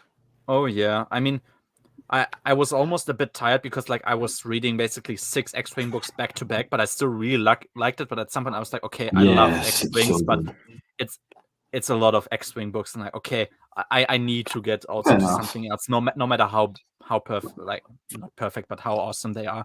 I was like, okay, I need to. Fair enough. I read X-Wing over an extended period of time. Next comment. Next comment. Yes. KJ seems to be well aware enough to know that if Luke and Mara are in any way interacting, they would naturally develop like a bigger relationship, and that would make his 2 crack ships impossible. So he needs to like effectively write her out of the story. Like that's my theory. I'm gonna stick to that. But yeah, who knows what actually went through the set? But I will assume that. Yeah. Just a little thing on the Sabak game. Han seemingly having the time for that, even though he's like at this point he finds out that Leia like crashed on Vortex, and it's like, okay, your wife almost died, or like almost was in a big accident. Like, how about you just fuck off and say, no, I'm not gonna play Sabak with you. My wife is has almost died on some weird-ass planet at the end of the galaxy. But no. Instead, he's like, Nope. all right, let's bring it About on. gambling, because gambling is fun, people. Yeah. Chapter 4. I wonder what my lit teacher would say if she heard about this. She'd probably go and say something weird like, his masculine pride got so damaged by Lando that he had to play the Sabat game and was neglecting his wife. Whatever people need to think about to make this work in their heads, I suppose I have to accept it. Yeah. In chapter 4, like, okay, this is the first chapter from Dala's perspective again. She describes that she had to retreat from Duel, which is really funny to me. I don't know. I love the idea that she has to retreat from some weird ass pirate on Kessel. It's so fucking Someone hilarious. really incompetent and stupid, and she Yeah. couldn't defeat him and had to flee. Yeah. And by the way, Imagine that. in this book, she will lose another 50% of her Starfleet. Like, she will only be left with a Gorgo at the end of this book, and I love it because she cries like a bitch every time she loses a ship. It's that I always like, ironically like, because it's so insane. Like, she cries every time she loses a Star Destroyer. It's so stupid. Yeah, she started with. This makes me love the Death Star retcon so much. Yeah, she literally is. She literally is retarded. Like, she starts with 4 Star Destroyers at the end of the last book. She loses it like 5 minutes in. She will attack. Like, she will do other attacks, and she will also lose more Star Destroyers. It's so fun. Yeah, and by I think it's either in this book or the beginning of the next, she contemplates, because she's lost so much. She's like, okay, I'm gonna kamikaze onto Coruscant. No, that's in this book. She actually. Okay. That's in this book. That's her master plan. Yeah, that's her master plan too. We'll get to that. Yeah. Yes, it's a. Dala. I mean, what can we say about Dala? Dala did not reunite with Karida because they were mean when she was there as a teenager. Yeah, fuck strategy. I think, like, she unironically says in this book, "I simply want to do damage." Like, that's her entire strategy for this book. She wants to do damage, just annoy the New Republic. I guess that's something you can do. And I then, just had a random thought. What if? Okay, what if I said that Dala sounds like a Brie Larson character? Yeah, I can understand. Would that be the perfect description for Dala? Yeah. Is this like a personal attack or something? It's literally what she. Yeah. Although a lot more people seem willing to fuck Dala than Brie Larson, I suppose. But yeah, I agree. That's somewhat accurate, to be honest with you. Yeah. And immediately. Sure. So in the same chapter, she immediately finds a target for her just basic attacks, and it's a Corellian corvette that is on the way to Dantooine. You know, what a nice coincidence, to Dantooine to supply the colony of the people from Aol Shah, which went there during Jedi Surge. She destroys, like, she basically enters the ship, she takes all of the supplies, and she just waits, like, she plants bombs on the ship, apparently. She wants to wait to see whether the Celestans, like, contact the New Republic, so the New Republic know that she attacked. She doesn't want to, like, she wants to leave traces so that the New Republic know that she attacks, because I guess that's a smart tactic. She waits. They don't even leave the system before they try to communicate with the New Republic, which is stupid because, of course, they're gonna track your communication. Just go away. Like, go away and then contact them. Nope, they do it immediately. Dala realizes that and blows up the ship. So now the New Republic knows that there's someone there. Just attacking everywhere with no sense whatsoever. Although she only has 3 Star Destroyers. And Star Destroyers, sure, like, they can destroy a planet basically, but 3 aren't that many. Like, it's only 3. I mean, it's not like Dala even does base Delta Zero at any point in the trilogy. Dala does a lot of things, like, anything resembling smart things is not one of them. She's insane. Like I said, Brie Larson character. Yeah, she legit is. She's like like the Men of Karida held me back, but I'm actually awesome, although I can't prove it with anything I've done so far outside of like my academic achievements, I suppose. Chapter 5, we get introduced to 2 new apprentices by name, which is Kirana T and Dorsk81. They both sounded interesting, and I would have loved to hear more about them, but we don't have anything. Kam Solusa is named. Also a shame. Like, Lightsider also belongs basically in this book. It isn't in this book. Lightsider is its own book. Luke and Mara are described to have an unstable truce after the Thrawn trilogy, which they had like, they had like this. They were like enemies in the Thrawn trilogy, and now they have an unstable truce. I don't think that's correct. Like, the ending of The Last Command doesn't sound like an unstable truce. It sounds like, okay, yeah, like, we don't trust each other, maybe yet, Kevin. But it's Kevin. It's the first like sort of setup why she doesn't stay. Like, oh yeah, they are unstable. Sure, she goes away. Luke, that's a good thing. I like that. Luke is now handling how and what to teach his students, and he calls Imagine that in the Jedi Academy trilogy. Like, crazy thought, am I right? And he calls it the Praxeum because he wants to like have the Jedi Academy trilogy, like the Jedi Academy, be more about like the praxis, like doing practical things, interacting with the nature around you, searching for stuff, getting a feel for the Force. I like that. That sounds interesting. I'm sure this is getting well developed. I'm pretty sure this will get, delved into and explained over hundreds of pages. Sure. Imagine searching for stuff in the Jedi Academy. Jedi search, you could say, almost. You could almost say it's, yeah. But Luke seems like, for someone who wants to focus on the practical things, he seems pretty laid back over exposing his students with the dark side, like to the dark side. Oh yeah, we know the famous scene later on. Oh, we will know a very famous scene later on. This will be fun.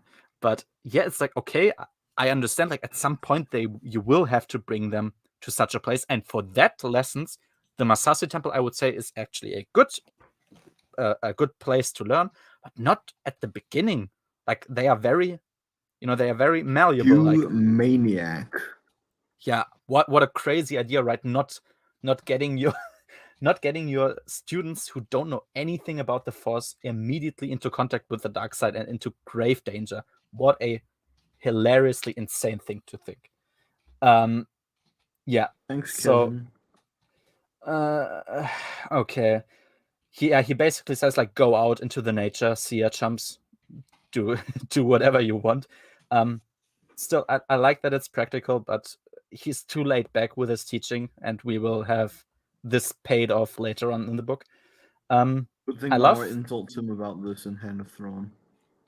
That's good to know. It's a bit of a weird conversation, but I guess the point to get the point gets across. It's good that someone acknowledges this, because this needs to be acknowledged. Like, this can't just stand for itself. No, that wasn't good here. Really not. I like the holocron of Vodosios Bas. Something will happen to that later as well. We'll get to that, but I like them having Vodosios Bas on. So Gantoris. Okay, Gantoris is named here, and immediately, like, we go basically through chapters of, let's call it an arc, in immediately like 2 paragraphs. So Gantoris has secret techniques that others don't know, which allows him not to sleep. It's like, huh? What? Then Gantoris thinks, oh, Luke doesn't know everything about the Force. Okay. Whoa. Sure. He has a dark voice in his nightmares. So, yeah, I said, like, Exar Kun is literally Creamy Sheep from the sequels. Like, he hears people in his nightmares. I'm every voice inside your head. Yeah, I was every voice inside your head. Please, no more trauma, no more trauma. Yeah, so the only trilogy. Okay, not the only trilogy. One of the trilogies that you can call worse than Dark Nest. Possibly. I'll judge that when I get to Dark Nest, but I could. I look appeal, forward to you getting to darkness. Oof, I don't. I really look forward to you getting to darkness. Oh Jesus, that would like Noah. You have a reserved seat on my darkness streams. I will love to have you on. Oh god. Yeah. So I want to get reminded of all of it, so I'll. Oh yeah, you will. I will post every chapter. I will post something. It will be. Are awesome. you gonna read New Jedi Order first or Darkness? No, I'll go in chronological order. That's one of. Just checking. I barely like. At one point, I contemplated to read the Denning verse first to like have NJO at the end to be the perfect ending. I'm like, I really want to do it, but fuck. At least you That still may corrupt have your the worldview. Legacy comics as the perfect ending. I guess, yeah. But if you read the Denning verse first, then that will corrupt your understanding of Traitor. Thanks. I Denning. guess I can understand that. Yep. So yeah, no, I'll read NJO first, and then I'll get to Denning verse. So yeah, if you are not insane, you know that the Gantoris, like these weird Gantoris scenes, of course, set up him being corrupted by Exar Kun. I mean, it's already happening, and it will move very quickly towards something happening to Gantoris. Yeah, I guess. I'm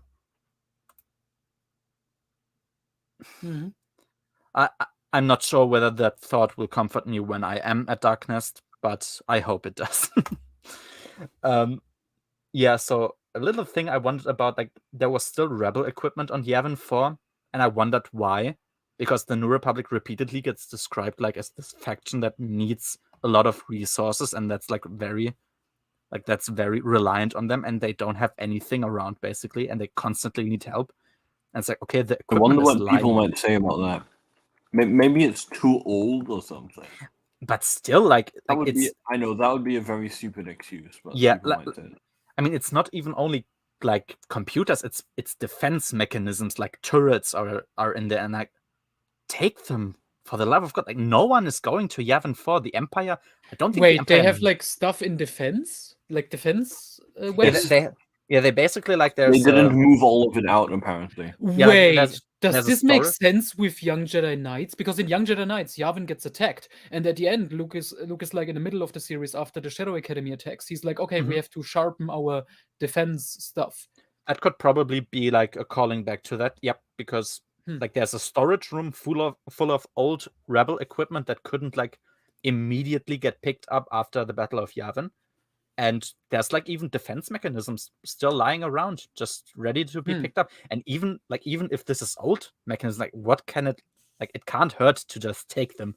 Like even if you take out one single starfighter with this, it might still be useful. I don't think that they had that advanced stuff. I think it was like scanning equipment and all those computers that you see. It wasn't.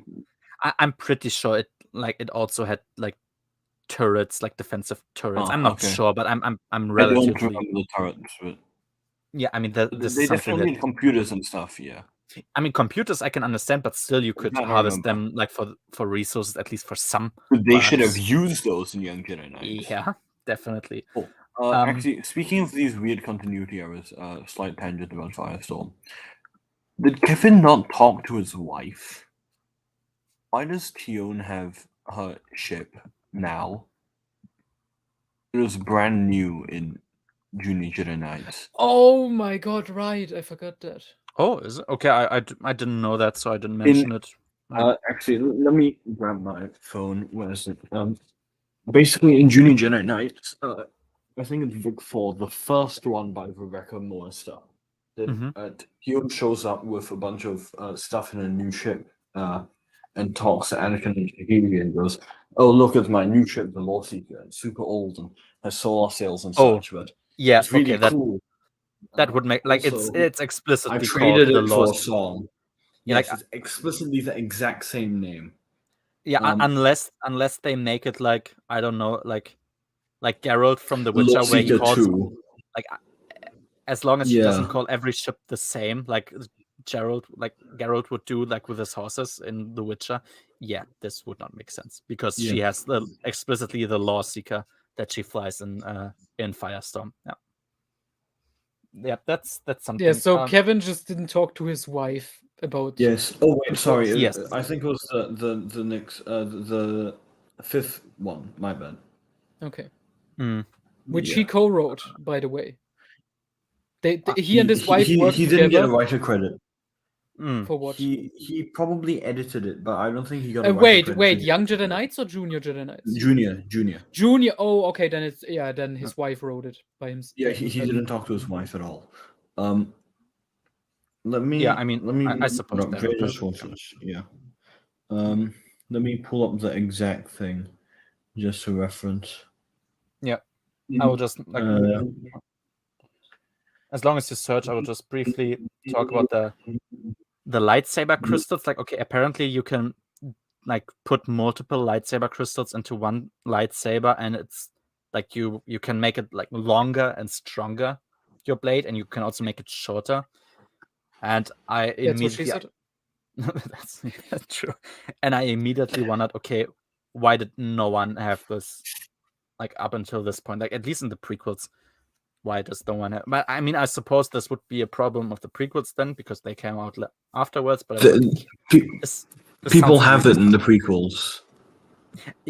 I mean, yeah, but not enough. Like, Mace Windu should have that, and he would probably win against. Okay. Do you want me to spoil what iJedi points out? Rather not. We can talk about. If you remember, it's actually a semi-logical thing. Okay, no, if it is, then I will just wait. It doesn't make sense for me, at least in this book, but if it gets mentioned later, then sure. Because the dual-face lightsaber doesn't actually give you a massive advantage. That's okay. It doesn't give much of an advantage at all, really. I heard it like, yeah, it has drawbacks that don't really get mentioned in this book, other than you have to really be skilled. Yep, but no, I guess I'll just wait for iJedi then. And slightly different, yeah. Well, Coven actually makes one in iJedi, just to one-up Gantoris. Okay. Yeah, and also only little thing, like language-wise, the walls of the Praxeum were described as Elefantendick in German, like thick as an elephant. I just found it funny because usually they find like alternative, like Star Wars words for real life things, like caff being coffee or like refresher being the bathroom. They didn't hear or caffeine. Yeah. So I guess elephants exist here. I mean, we also have dinosaurs and chicken and dogs. Yeah, whatever. Like, it's not a big deal. Okay, before we move on, technically it doesn't break continuity, but it's super strong implication. Okay. So basically, Anakin and Tahira are talking, and then they see a new ship which they've never seen before landing, and they assume it's Tion. And she touches down. You see all the wings and the sails and whatever. Yeah. And then they run over, and then Tion goes, "Her large mother of pearl eyes." I mean, okay, no. Sure. She goes, but first, what do you think of my new ship? Blah, blah, blah. You're right, of course, the Law Seeker, that's what I named my ship. It's really quite old. That's why I love the design so much. And then basically she asks Anakin to inspect its condition using the Force. Because, it's Anakin, he's good with tech, so that makes sense. But that is very strong implication that she literally just got it. And then they ask her, how much did you pay? And then she just goes, I paid for it for song, and then goes on to a short elaboration about it. Yep. Okay. I mean, sure. Like, it's a small thing, but yeah, it's something that it's you can pretty stupid. Yeah. I mean, we also have two Chuntors, one in Courtship of Princess Leia, one in the Karen Traviss books. But that one, no, that one wasn't the fault of Karen Traviss. It was the fault of Barbara Hamley. Was it? Yes. Oh, yeah, right. Okay, yeah, there's a bunch of... Okay, we don't have to get into basically, it. Basically... Okay. Yeah, let's stay on Jedi Academy. Yeah.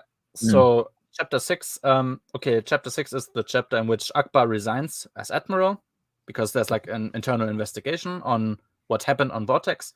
Terpfen, so like Terpfen, I don't know what you would pronounce Terpfen, I think.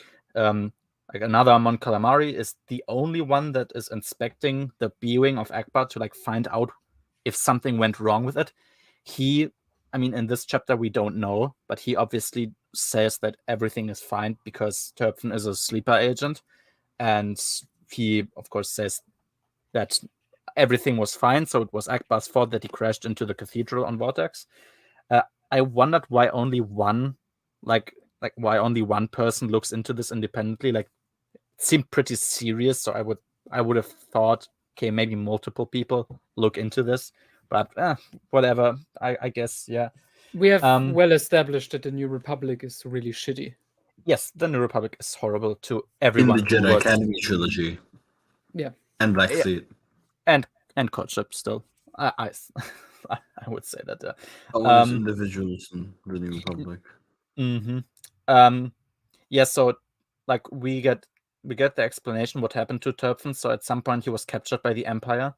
They literally like removed parts of his brain, replaced them with synthetic parts that are so adaptable that you couldn't tell they aren't actual parts of his brain if you were to examine him. And they're like filled with all sorts of circuits, like, and especially the brain sections that like deal with loyalty. Like they cut those out and put synthetic ones in, so they can essentially force him to do. Definitely to make scientific sense. I guess. I wondered, like, okay, this is a thing. Why didn't they do this to Corran or something in X-Wing, or yes, to Tycho's thing, because or to Tycho in X-Wing, yes, exactly, because some people could ignore the brainwashing, like Tycho. It didn't work. Like brainwashing always has the risk of, okay, it can just not work. But this seems like, okay, this is like it gets described multiple times. He can try to resist, but it's impossible to resist. Like at some point, his body will just move without him having any influence. Now that I think about it, this doesn't make sense in the context of X-Wing, because even the Race Squadron books, because otherwise, why is there that whole project of the sleeper agents who are non-humans who got quickly grabbed and then changed, and then they go and attack Akbar and stuff? Like they can just pick up people from the street, do this like with no effort, and put them back on, and just like build an army of fucking insane cyborgs who can legit attack at any point. That was really, really weird. Fergan is talking to Terpfen, so Fergan is the one who's responsible for what he's doing. He was treated on Karida to be made into a cyborg. Fergan asks how Mon Mothma's health is doing, which we see in this book is rapidly deteriorating, and it's a very unsubtle setup for a payoff I already know, but like it's very obvious. Okay, whatever Fergan did to her in Jedi Search, like spilling the drink into her face, this doesn't get resolved in this book, but I assume it will be in the next book, that he did something that worsened her condition and like that made her sick with something, and she's getting basically eaten from inside, like genetically. She just will die, like not even Bacta is working. So it's a really obvious setup. It doesn't get paid off in this book. It will be later on. The trilogy. It's a trilogy. Everything is connected. And Akbar resigned as an admiral. Okay, so chapter 7. Once again, we are back with Luke. Again, when Luke describes the Force, like how it feels, how all the parts connect. I like that. Gantoris says to Luke, like, Master Skywalker, you're not the boogeyman I saw in my nightmare. I know that now. And that should be like pretty obvious. Okay, so you know who the actual one is. Who is it? But Luke gets interrupted by R2-D2, I think, and never brings it up again to Gantoris. And of course, Gantoris, it's the guy that you've been literally listening to and learning from. You absolute idiot. Yep, he doesn't do anything about it, to Gantoris' ultimate downfall. Because so Gantoris is violent. Like Gantoris seems to be very aggressive. He attacks Luke with like this dual face fucking lightsaber. Oh yeah, Gantoris also says, "You're not the only teacher who can teach me Jedi powers." That should also be immediately. And then like, Luke actually wonders about that, and then just ignores okay, it again. If I'm not the only one, who is the other one? He never asks that. Jedi you will be. Luke beats Gantoris, actually. He gives him back his lightsaber, which I found baffling. Like, at least keep his fucking lightsaber. The guy who shouldn't have a lightsaber. He isn't even supposed to have one in the first place. He gives it back to him. Maybe Kevin just went, we don't want Luke to be like my school teacher. Yeah. Who took away my science project or something. I guess. And Luke essentially says, "Oh, that was a good try, but be careful not to get angry. It may be your downfall." That's essentially what Luke is saying. When someone gets angry with you and tries to kill you in lightsaber combat, and that is not what you say. And mentions that other people are essentially training him in force powers on this planet in which they should actually be alone. Nope, never brought up again. Luke's just dumb. That's the end of the chapter. Moving on. Chapter 8. Chapter 8 was pretty uneventful. Like, there's a military zone around the Sun Crusher, which just ends like literally at the beginning of the Sun Crusher. I would say something like this ought to have a bigger military zone around it, but okay, whatever. Kip's looking at it like it's his baby or something, which is so weird, and it's gonna be weird throughout this book. Like, the Sun Crusher is like a pet of him. Like, he legit pets the controls when he sits inside it later. Yeah, I forgot about that. Yeah, so maybe Noah, since you mentioned, maybe we can do the Kip Duran Sun Crusher thing now. So at some point, the scientists and like the leaders of the New Republic, after trying to find out like how the Sun Crusher works, decide to essentially park it on the surface of a sun, because like it's impossible to destroy it. Like the quantum armor is indestructible; it can't be destroyed, and they want to park it on the surface of a sun where essentially no one is able to reach it ever again. Kip, for whatever reason, like Kip is not in the New Republic, but Kip is the one who flies the Sun Crusher towards the sun of Yavin. That's also an obvious setup for something happening later. He flies it to Yavin. He, does an autopilot. He goes out and he lets it fly into the sun. He also that's what I mentioned. He pets the control buttons of it like it's a pet, like it's a dog that he loves. It's so weird. And Kip, we will get to this later. Kip also falls to the dark side, like at Exar Kun's hand. He goes back onto Yavin 4 after, going away. So he's like very angry. He doesn't respect Luke anymore because Exar Kun is giving him all this other information. He comes back to Yavin 4 at some place. The sun is like very close to Yavin, and he literally, from the moon itself, controls like the actual controls of the Sun Crusher and makes it fly towards him so he can go into there and attack the Empire. Why the fuck? Like, why does the Force have such a high like distance of influence? Like, why didn't Luke just Force choke the Emperor on the Death Star in Episode 6? Like, if he legit doesn't even have to stand on the same planet as the objects he's trying to influence. Nope. He activated the controls of the ship, made it fly back, jumped into the ship, and then, yeah, that's something he knew from Exar Kun. Essentially, Exar Kun knows. That's a Tales of the Jedi plot hole on so many levels. All right, guys, you go in depth into that. I'm gotta go. All right, see ya, Noah. Bye-bye. Unfortunately, have fun. Talk about the 1 rest. a.m. Oh, yeah, I guess. It's almost 1 a.m. here, unfortunately. Yeah, you gotta stay awake. You gotta finish. I'll have to go eventually. Yeah, but I mean, Apprentice needs to be finished.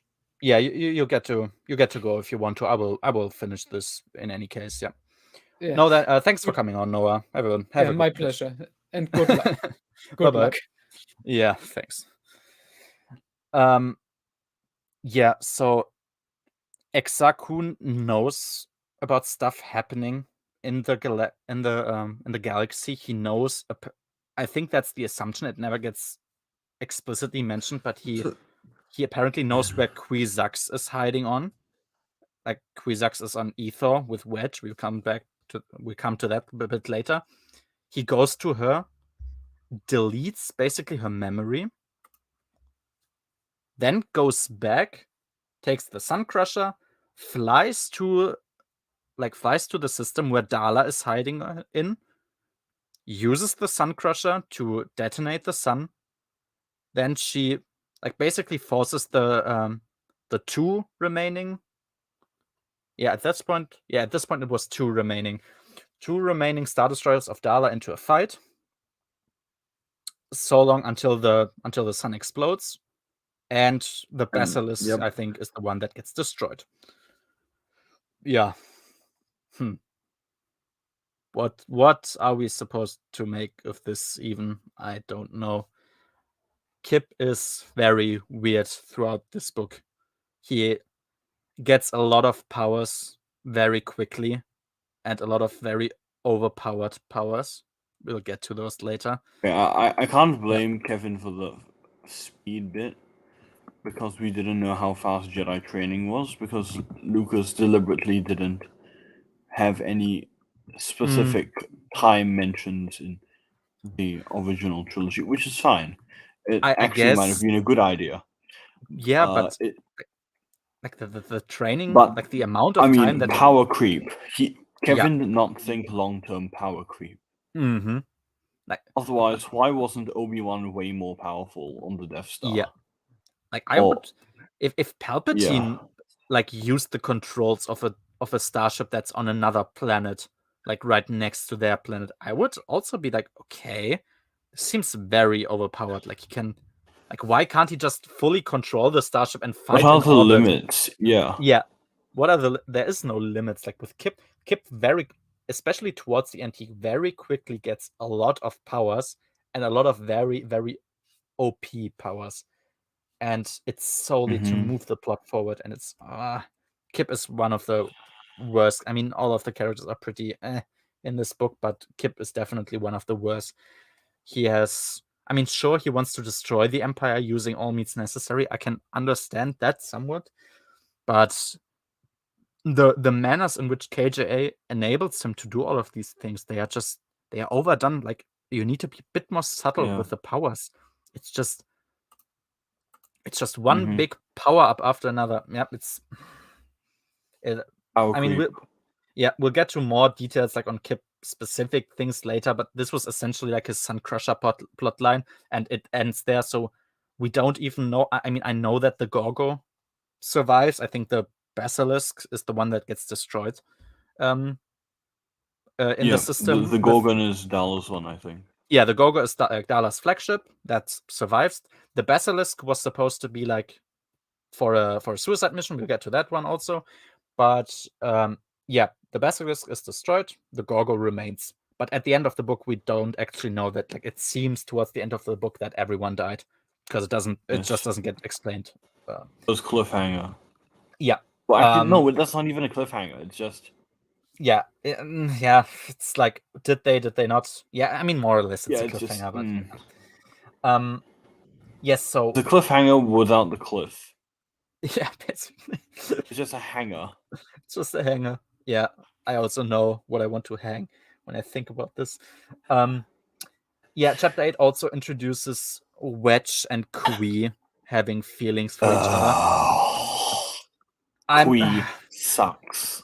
Yeah, I don't think their relationship is the most horrible thing. I just don't really like Kui. It just gets very tiring after a while. Yes, especially Kui sucks. Especially since they're sucks. Yeah, Kui literally sucks. That's her last name. Yep. Also, especially since their chapters are so disconnected. We'll get to those. They felt the most disconnected, because I didn't even know why anything was happening there. But yeah, we'll get to that. So yeah, they flew the Sun Crusher into the sun, basically, of Yavin. So they will do an like the New Republic decides that they will do an expedition to the Maw installation to get the remaining scientists because they have a Death Star prototype there. And especially that's something that was important to Chewie, the remaining Wookiee slaves. Yeah. Yeah. I get that. This sounds like something that Luke should assist them with. Like, okay, there's a big mission. You have a literal Jedi with you. Yes. I have like there isn't like this expedition to the Maw installation isn't happening in this book. I will assume that they won't. Yeah, I will assume that they won't take Luke with them to their initial detriment. I will wait. They do not, and no, it doesn't even matter. Okay, which is arguably even worse. So, okay, let's just go. Chapter 9. Okay, Chapter 9. Darla attacks Dantooine. Why don't they have an immediate communication line to the New Republic? I don't know. Dantooine, like there's a few scientists on Dantooine, like a few engineers there.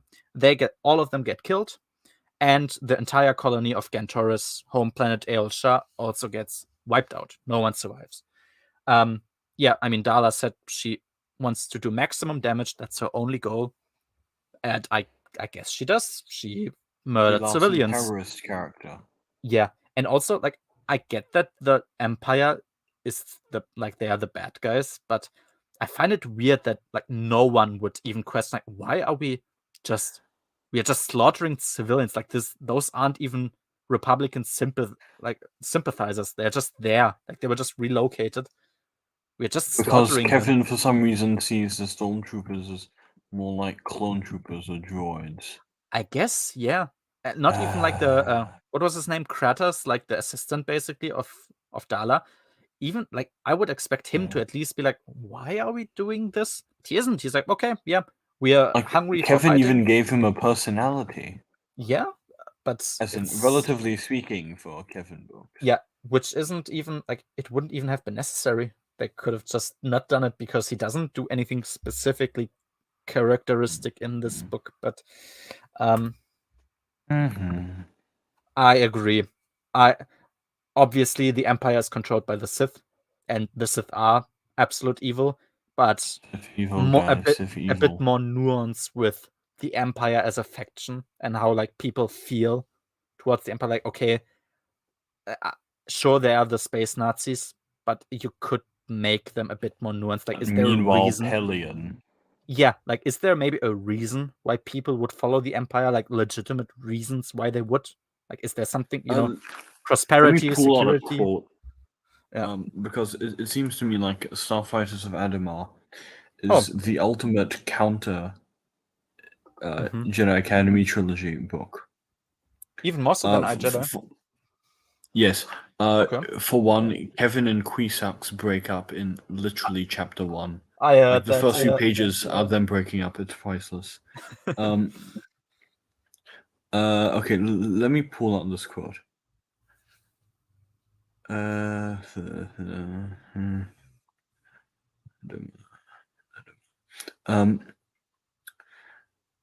Rogris pointed his finger at Wedge as though it were a loaded blaster. You rebels remain so very self-righteous, he said. Always speaking of honor, as though you invented the concept. I've spent my whole life in honorable conflict. I've conquered worlds to bring civilization to them. Literacy and medicine and sanitation and discipline. I've fought the forces of chaos to keep galactic civilization from flying apart. I've had only a few weeks of each year to spend with my own children.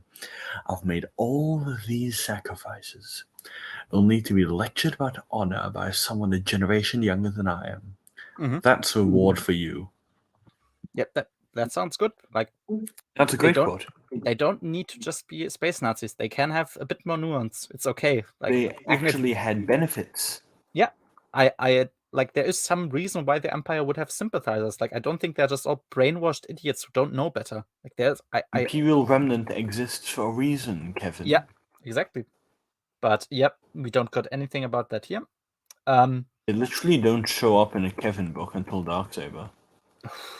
Don't even make mention there. chapter 10, so Luke has his first confrontation with Exar Kun. He's pretending to be Anakin. He also shows him how the Massassi temple was built.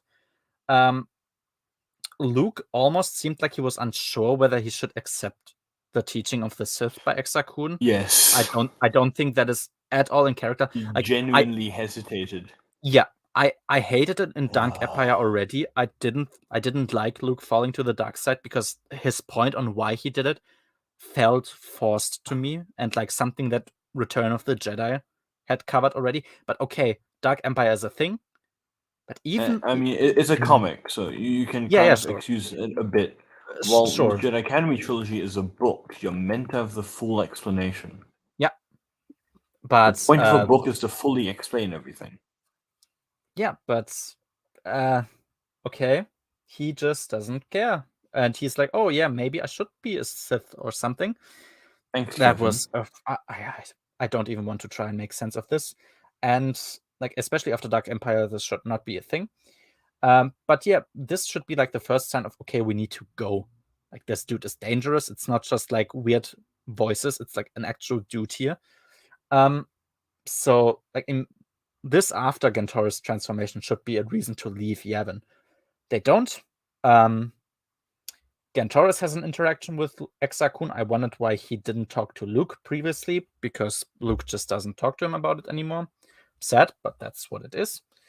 Exar Kun knows the colony on Dantooine was eradicated. I am very confused as though how Exar Kun knows anything going on in this universe. I can't accept because him the Force, guys. Because the Force, that's legit. Like, it's not even described, but I think they want you to accept this as the explanation, like because the Force. No, I'm willing to accept him knowing everything that happens on Yavin 4, not beyond Yavin 4. That's sorry. Fair. Yeah, sorry. In iJedi, Stackpole has it, but uses it in a decent way. Mm-hmm. I mean, it's too late to remove it. I'm not sure if he would have or not. I assume he would have. Yeah, I don't think so, but unfortunately, it's too late to. Yeah. He still uses it well, though. Yeah. Agree on Winter, and Tion, Dala, and Quizok's hard no. And Winter, unfortunately, also doesn't get nearly enough to do in Winter this. Akbar. We will get to that. This was one of the less horrible scenes, but we'll get to that. So yeah. Oh yeah, in this chapter, Luke gets described to have brown hair. I mean, really? Obviously not true. Yeah, in chapter 10 that was it, because like he's brushing his brown hair. Wow. Okay, he doesn't have brown hair. Like maybe Kevin didn't watch Return of the Jedi, and this is a Dave Filoni moment. Or like any of the movies, yeah. No, we know Kevin watched the movies because he references them so much that he can't have not watched them.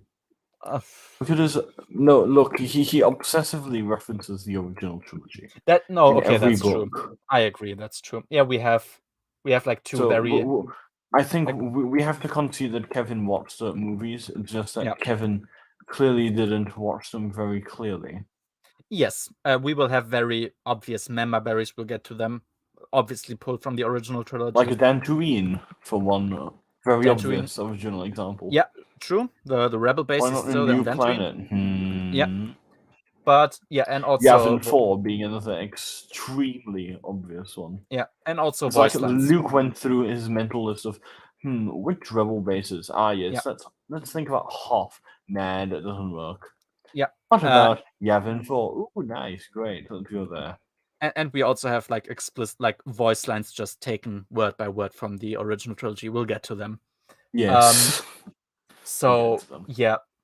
Han keeps mentioning that he loses the Falcon. I hate every mention of it, and it feels like being violated. I don't want to read it, but I kept doing it.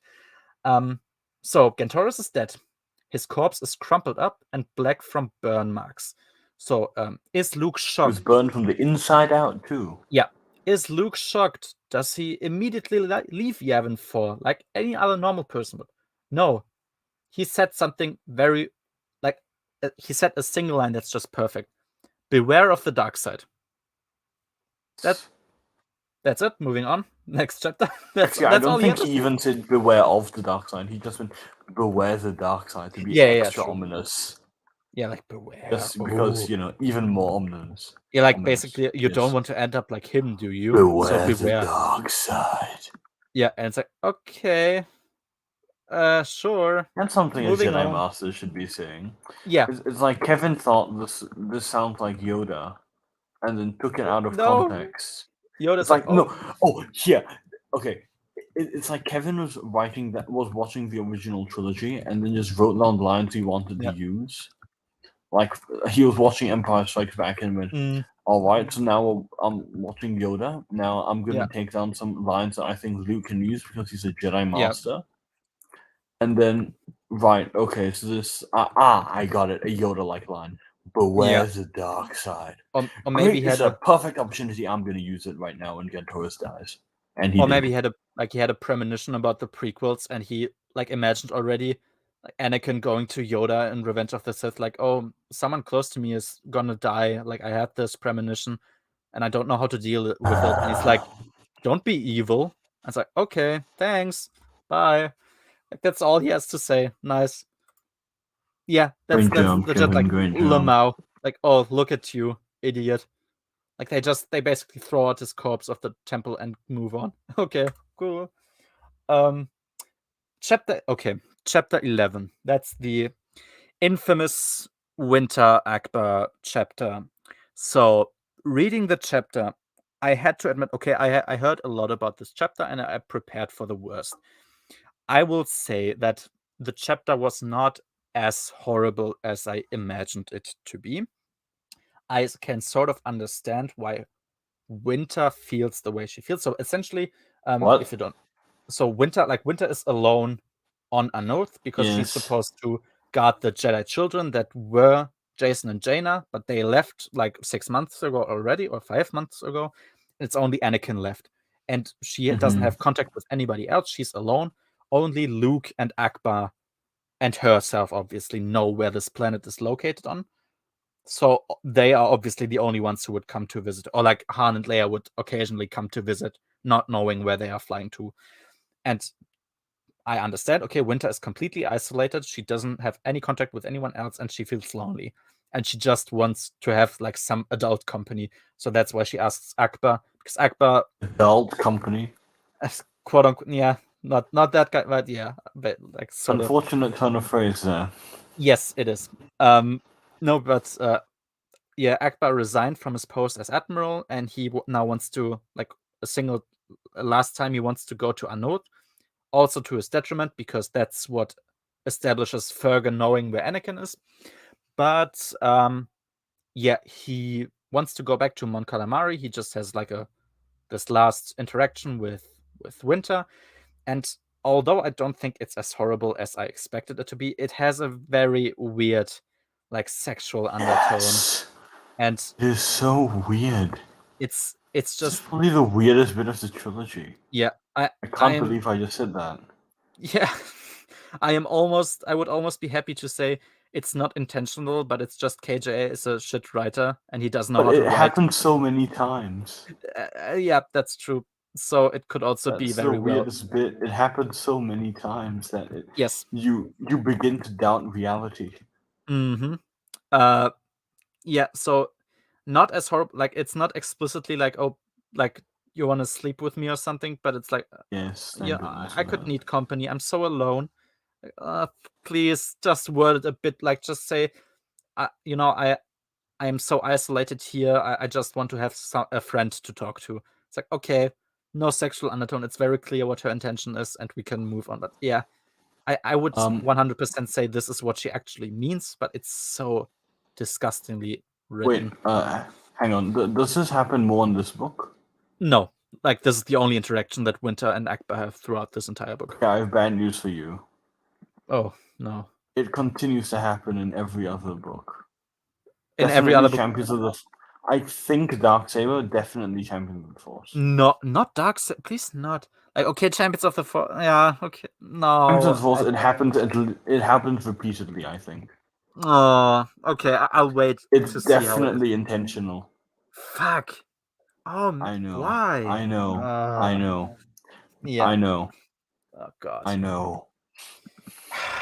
Yeah. Moving on. Like, Moving on. let's say for this book, not as horrible as I thought, but badly worded, very badly worded. So yeah, Turpin finds out like he has some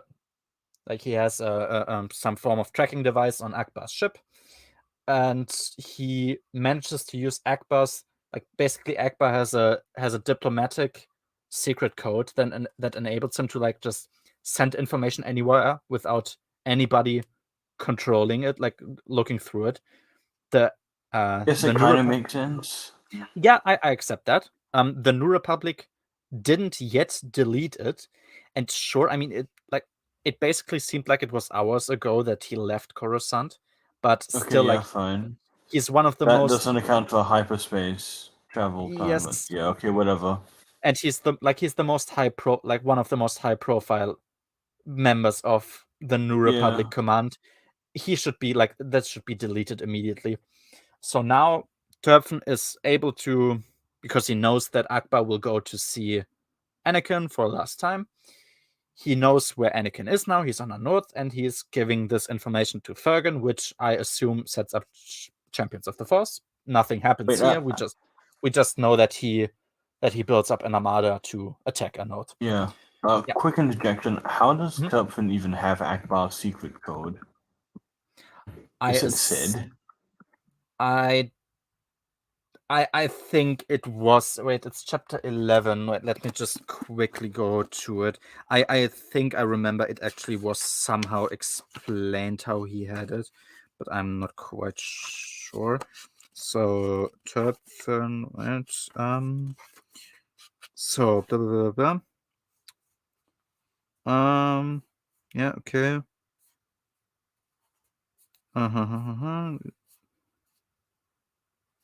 No, okay, it doesn't say how he has the code. I assume he's a hacker. Remember any explanations. Yeah, we get no explanations why he has the code. I assume he's a hacker, or maybe I don't think he would have told him, but maybe he just like hacked him Maybe or Akbar something. is just that much of a trusting guy that makes Yeah, or sense for the number one military man in the New Republic. Yeah, perhaps Akbar is also just an idiot. Yep, that might be it. But yeah, that fits with the overall feel of the. Unfortunately, anyway. yes. So Corrida now has the location of Anakin, and they are gonna attack in the next book. Nothing more really to add here. That's more or less the end of the whole arc, quote unquote, except from a little speech from Fergan later on. Chapter 12. Han and Kip, like, they have their goodbye because Kip now goes to the Praxium. And Han is like, "Oh, you'll be better than Luke one day," like, more or less. Okay, like they are almost. Han. I know cries. that you're with this guy for like time in the mind, but haven't you been with Luke for years and through way more and way worse nonsense? He's been with Kip for like a week or two on Kessel, maybe. I don't know how long they were, but it wasn't that long, like a week or two. And sure, they bonded, but exactly. this Han's like basically Han's treating Kip like a substitute older child. When he has two fucking sons, like, he can do all of the shit with his actual sons. Because Kip's practice. Yeah, and I this guess gets worse, of course, when you get to New Jedi Order and the Kip Jaina moments. No. I don't even want to. Oh, you haven't heard about that? I have heard about that, yeah, but I more or less forgot that this existed until you mentioned it now. Yeah, Jaina has 3 love interests. Yeah, I know Zack and Jack. And Zack, Jag, and unfortunately somehow Kip. I don't know how he entered the equation. He's like, what, 18 I forgot which or book, something? actually. Yeah, he's like 16 to 18 in this. Oh yes, in this one he's an older-ish teen and she's like 2. Yeah, she's 2.5 years old. And people call Anakin and Padme bad. Yeah, that's I don't know how. tame in comparison. At least they Anakin were both. And Padme is a bit okay, slightly iffy, but whatever, fine. No, It really. doesn't help that Anakin was, barely legal age when Attack of the Clones happened. But whatever, fine. Yeah, Slightly but iffy. We can move past it if we really need to. Yes. This, no, we cannot move past Kip and Jaina. Nope. And people actually ship them. Oh god, even worse. I'm pretty sure. See AO3 for reference. Then again, that Oh really no, should I'm not be, gonna. so. I'm not gonna take a foot on AO3 unless I highly curate what I'm looking for. Fuck that. No. Good. Good. I'm pretty sure Kip's only like rationalization on why he likes Jaina is because she's essentially a female Han Solo. Like that would be my speculation. Why he wants to fuck Jaina, because it's I like, wonder if this will then. I get no, to it's be not part here. of the Solo I was family. gonna say we could link this to Omad Kaig. I don't know about this. I think there's this character in Crucible, and apparently his only character trait is he's just like Han Solo. And Tahiri gets the hots for him. Oh god, I remember. I know. I remember Matt calling Dash Render the poor man's Han Solo. He also sounded a bit like that, to be honest with you. Yeah. So, and Han gifts Kip like his black cape that black cloak that he'll all the random things to give. He steal it from Lando or something. He'll put it on later on, like, oh my god, it's a black cloak. That means he's evil. I'm a goth emo guy now. Guys. It's legit a worse scene than Bully Maguire pulling his hair down in Spider-Man 3. Like, oh my god. This is worse than no. This is worse than Jason Jason just going, I'm Darth Kaitis. Yeah. That's his pulling the hair down scene. Oh god, no. So I miss pulling the hair down. Mara genuinely miss it. Mara gets introduced in this chapter. She's obviously not interested in Lando. She has nothing in common with him. No chemistry. He just wants to bang. We went through that in detail. I won't bring up any more of it. Yes, don't worry, an Jedi it's better. I wait for. I'm longing for this book. She talks to Corrin, and it's actually good. That's good. I'm looking forward to this so much. Yeah, but also like when she talks about like Luke, she smiles and like she says, "Oh, we've buried the hatchet for now." It's like, oh my god, that sounds actually sweet. For now. Like something. Yeah, no, but like she's smiling like, oh, like it's a joke. Oh, okay. Yeah, we've buried the hatchet for now. Like I like that. Like he seems to have the possibility to actually write it like it would make sense, but he just doesn't do it. It's so fucked up. Yeah. So Kevin. Yeah, barely anything Jedi Academy trilogy related, but sure. So Han. Okay, chapter 13. Han feels very bitter. Like this is the chapter in which they get a bit of free time, and Leia gets once again called to Mon Mothma, and Han is a bit bitter about that. And like, oh yeah, okay, whatever. Like he's obviously angry. The man who was off playing.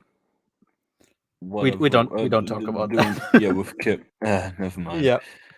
No, but okay, like they have a dinner and the dinner gets interrupted because she has to go, and he's like angry, like, yeah, sure, whatever. And then she thinks about like, oh yeah, I'll have to renegotiate my position in the New Republic and like make it so that I can balance this. And it's like, okay, I that makes sense. But why now? This is Jedi Academy trilogy. Also, you never do it. Yeah, I almost immediately thought, okay, she's thinking this now, and it's gonna be like it's probably gonna be mentioned again, like Han again at some point being angry about this happening. It's like that's good setup, but you actually have to pay it off. You can't set it up 15 times and then do nothing with it. That's sort of the problem. So yeah, Leia wants to go to Mon Calamari now. So that's the mission where because Mon Mothma is basically dying, and she's afraid that if Mon Mothma is dying, Akbar is gone. That means all of the moderate thoughts, like all of the moderate heads on the New Republic Council are gone, and only the radicals are left. Which is funny because that also includes Gambal Iblis, who is once mentioned in this book, actually. I don't like. Sure, he's maybe a hardliner. I wouldn't really call him a radical, but Yeah, okay. he's not a radical. Only Yeah. Mon Mothma called him a radical. Yeah, like they That were was so long rivals. ago. They were rivals, but they aren't. He just wanted like to have a more of a leadership role because Corellia was contributing so much to the rebellion. Not like It's not like he saw Guerrero or whoever that Yeah. lieutenant guy was. oh, not like Bosk failure doesn't get mentioned in this. Like, okay, mention Bosk Yeah. failure instead of Oh, Garnbell. also, what about Threekim Thorn and gets- Threekim Horn? The two. Yeah. Oh wait, no. Threekim's dead. Threekim Thorn is not. Yeah, he gets mentioned as one of the more radicals, like who wants to. I think it was in the discussion about what to do with the Sun Crusher. Garnbell Iblis actually introduced the idea of using it against the Empire, and the Storm guy, he agrees. So they are, quote unquote, the radicals in the New Republic. And now that Akbar is gone and Mon Mothma is dying, they have no moderate voices left except herself, and she doesn't think she's enough. So she goes to Mon Calamari to try and convince Akbar to come back. I also wondered, like, why does she have to like physically go to Mon Calamari? Like, can't she just Skype call him? Like, don't they have holograms for? Okay, I mean, I guess they explained. Yeah, no one knows where he is, but Leia wouldn't know that. She was like, "Oh, I guess I can try to to contact some official representatives on Mon Calamari, and maybe someone can get him on the line." She doesn't know. She immediately flies to Mon Calamari. Sure. Oh yeah, we had a Star Wars lullaby. I don't remember what it actually was, but it was sort of funny. That, like, I think Leia, I maintain Han. that the best Star Wars song is The Good King Han Solo. I like that song. I hate that book. I like that Best song. bit of really. courtship. Yeah, I remember exactly. Yeah. Leia called Han a good father, which is nice, and also makes me wonder why she called him a horrible father. Yes, a few months ago. I wonder. I'm sure it will get brought up. I really wonder. So, yeah, okay, we had. So, chapter 14, now Kip flies the Sun Crusher into the sun. I wondered, like, would the Empire give Salacious Crumb control over the Death Star? Why does the New Republic give Kip? Like, Kip isn't in the New Republic. Why does he get to control it? Like, he could just be a sleeper agent. Like, oh yeah, well, fuck, I have this now. I can just fly away. No. Yeah, he has a connection. Imagine if he was. That would be really funny. It would be so. It's like, okay. Looking at it in hindsight, that would be a hilarious moment. He could have just streamlined to Coruscant and blow up the planet, and no one could do anything. Yes, he could have. And that's it. The New Republic is dead. It's like, okay, cool. That's very irresponsible. Like if it's like if the US decided that they need to move their nuclear bombs, but the nuclear bomb somehow also came with the launching stuff. And then they just gave it to a random civilian, and then told them move it here, and then that random civilian blew up Washington D.C. Yeah, and it's like, oh, and surprise! And then of course went to go blow up, I don't know, Beijing or Moscow while well, they could have blown up DC rather. Yeah, like, imagine the U.S. Army just contacts me like, hey, we need to move the nukes. Like, can you do it? Okay, sure, why not? Yeah, and only Wedge is there to protect the Sun Crusher. There's no one else. It's legit. This is the most deadly weapon of galactic history, and like one dude is protecting it. Okay, I guess. Yeah, I also thought, like, this was a great opportunity for an ambush. Like, there's one starfighter there, kill him, take the Sun Crusher, and finished. Like, you have it. But no. And oh yeah, Gantoris gets to describe to have a fiery death. Okay, he had a fiery death, lol, because that's funny, because he burnt.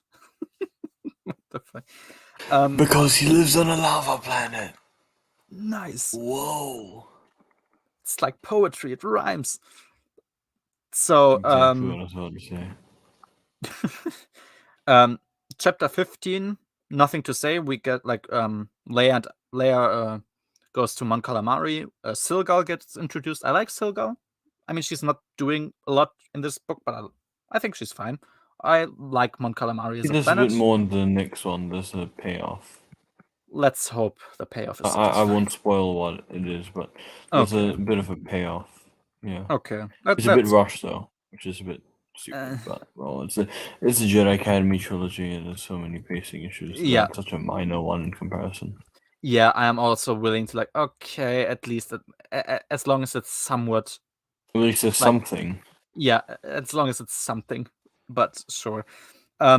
Yeah, the little quirks that the calamari and the Quarren have, like the Quarren want to return to the sea, and the calamari are like they want to go to the stars and build ships. I like that, but yeah, it's nothing much really. Chapter 16, yeah, that's So chapter 16, Leia and Silgal go to the mollusks. So the mollusks are like they're creatures living in the sea of Mon Calamari, and they basically know everything.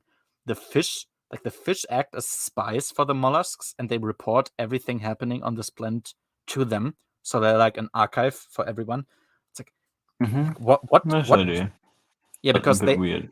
Yeah, because they know where Akbar is, and it's like, okay, do they if someone has sex, do they report this to the mollusks? Oh, they just fuck. And if you ask them, oh, did my husband cheat on me? Yeah, he did. He was there fucking 3 women. It's like, okay, cool. That was I a never bit thought weird. of it that way. That's yeah, it's an interesting image. Yeah, I mean, it sounded like it more or less said they report everything to them, and all living beings, some fish, do this for them. It's like, okay, what don't they report for them? I wondered, but we don't really get it, and I think we're never going to get. It's never brought up again. Yeah, I don't think so. Oh yeah, and in this chapter we have in the sea we have a spy droid from the old Empire, one, the one that lands on Hoth, the beginning of Empire Strikes Back. That was basically it never activated itself. It just got launched into the sea, and it stayed there for over 10 years. And they move it, they want to take it away, I think. Akbar and Silgal and Leia, I think it was. And yeah, they activate it. It immediately sends out signals, just everywhere into the galaxy. Then it detonates itself, and that's it for now. And it's like, okay, obvious setup for something. Akbar is an incredibly dumb person in this series, but Leia is somehow worse in terms of characterization. I am not satisfied with Leia, and she has so much potential to do stuff here, but we don't get anything. How bad is Leia on the scale of all the characters in Jedi Academy trilogy? Oh, who's the worst character so far? I'm tempted to actually say Leia. Yeah, you could say Leia because Leia isn't an she isn't a new character like Kip. She has characterization. Okay, you might want to compare the new characters separately to the old characters. Oh yeah, so only the old characters so far. Oof. In this book, in Jedi Search, Luke was fine, and Han was also fine. Yeah. Leia was definitely the most horrible in the first one. In this one, Luke is very, very horrible in this one. Han is also very horrible bad in this, and Leia's also terrible. They are all terrible. Yeah, I think. And Lando. Lando is terrible. And Wedge. Wedge is like a giddy schoolgirl. When you compare to all the rest, you can't compare Wedge and the rest because. Yeah, let's give it to the 4, Lando, Han, Leia, Luke. I would. So who's the worst? I think the most. Han and Luke, I say, are the most irresponsible ones, but I don't know who is more. I would say almost Han. Luke at least endangers adults. Han constantly endangers his kids for no reason. And he also. You think Han's the most out of character? It's very difficult. My first instinct would be Han, I think. Yeah. Okay, fair enough. Han, then I think closely followed by Luke, and then closely followed by Leia. Like they're all very close to each other, but Leia mostly endangers herself, and Han and Luke constantly endanger other people. I feel like that would be my reasoning for At the that. end, Leia and Akbar endanger the whole of Mon Calamari Mm-hmm. by being absolute geniuses and doing something that doesn't even make sense. Oh, we're gonna come to that. They're all having very big brain moments in this book. Yeah. So yeah, Dala. Okay, chapter 17 is Dala again.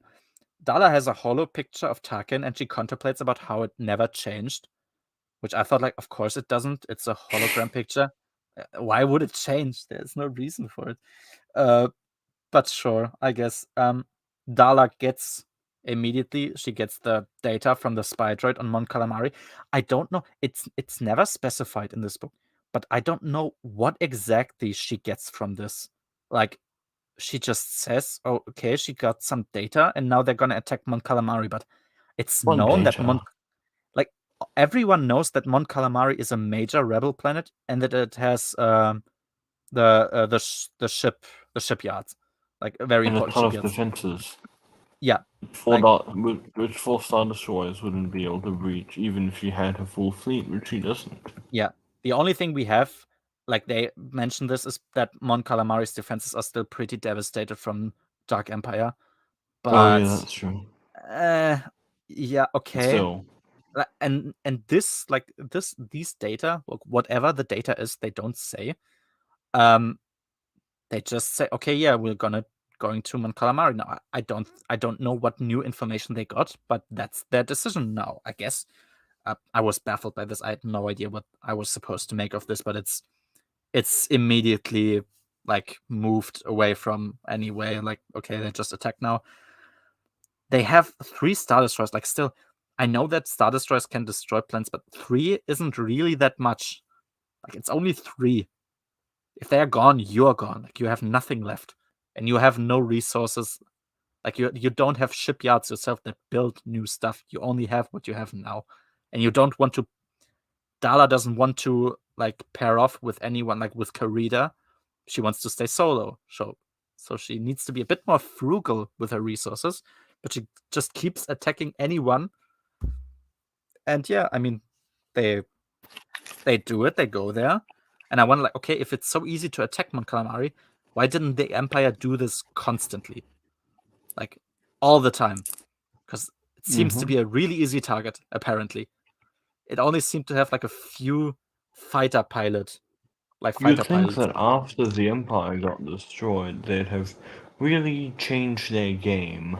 Yeah, they would have. After, 19 years of enslavement. Yeah.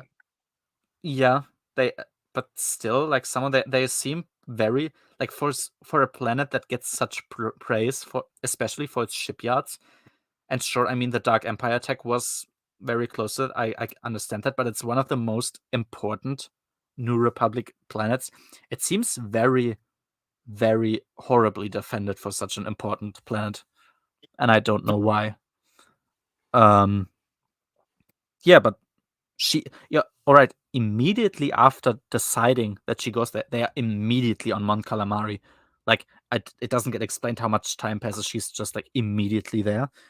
So sure, I guess. The cities are very defenseless. Oh yeah, okay. So, and there's a scene like, okay, so basically, the Mon Calamari are getting shit on. Cities are getting destroyed. Yep. And most of the defense fleet of Mon Calamari is with the shipyards, because they have like I don't know what the English name is, but they have like a very important like ship in construction at the shipyard, like the Star Cruiser. Star what? Star Cruiser. Probably, yeah. Like, so the cruiser that's in the shipyard and that they then use to attack. Like, yep. They defend this because it's like their most important strategic places. Akbar makes a strategic decision to pull away these B-wings to directly attack the 2 Star Destroyers. So Dala only attacks with 2 Star Star Destroyers for now. They attack with those B-wings, and Leia says, like, is that smart to do that? And Akbar, what does Akbar reply? No, it's a trap. Hey, remember the OT, guys? The OT was fun, right? You remember the OT? Yeah, so it's a trap. So what the trap essentially is, like, there's the scanners of Mon Calamari have a blind spot behind the moon of Mon Calamari. How did the probe droid get that while under the sea? I have no. It just shot into it. I suppose no one ever saw that happening.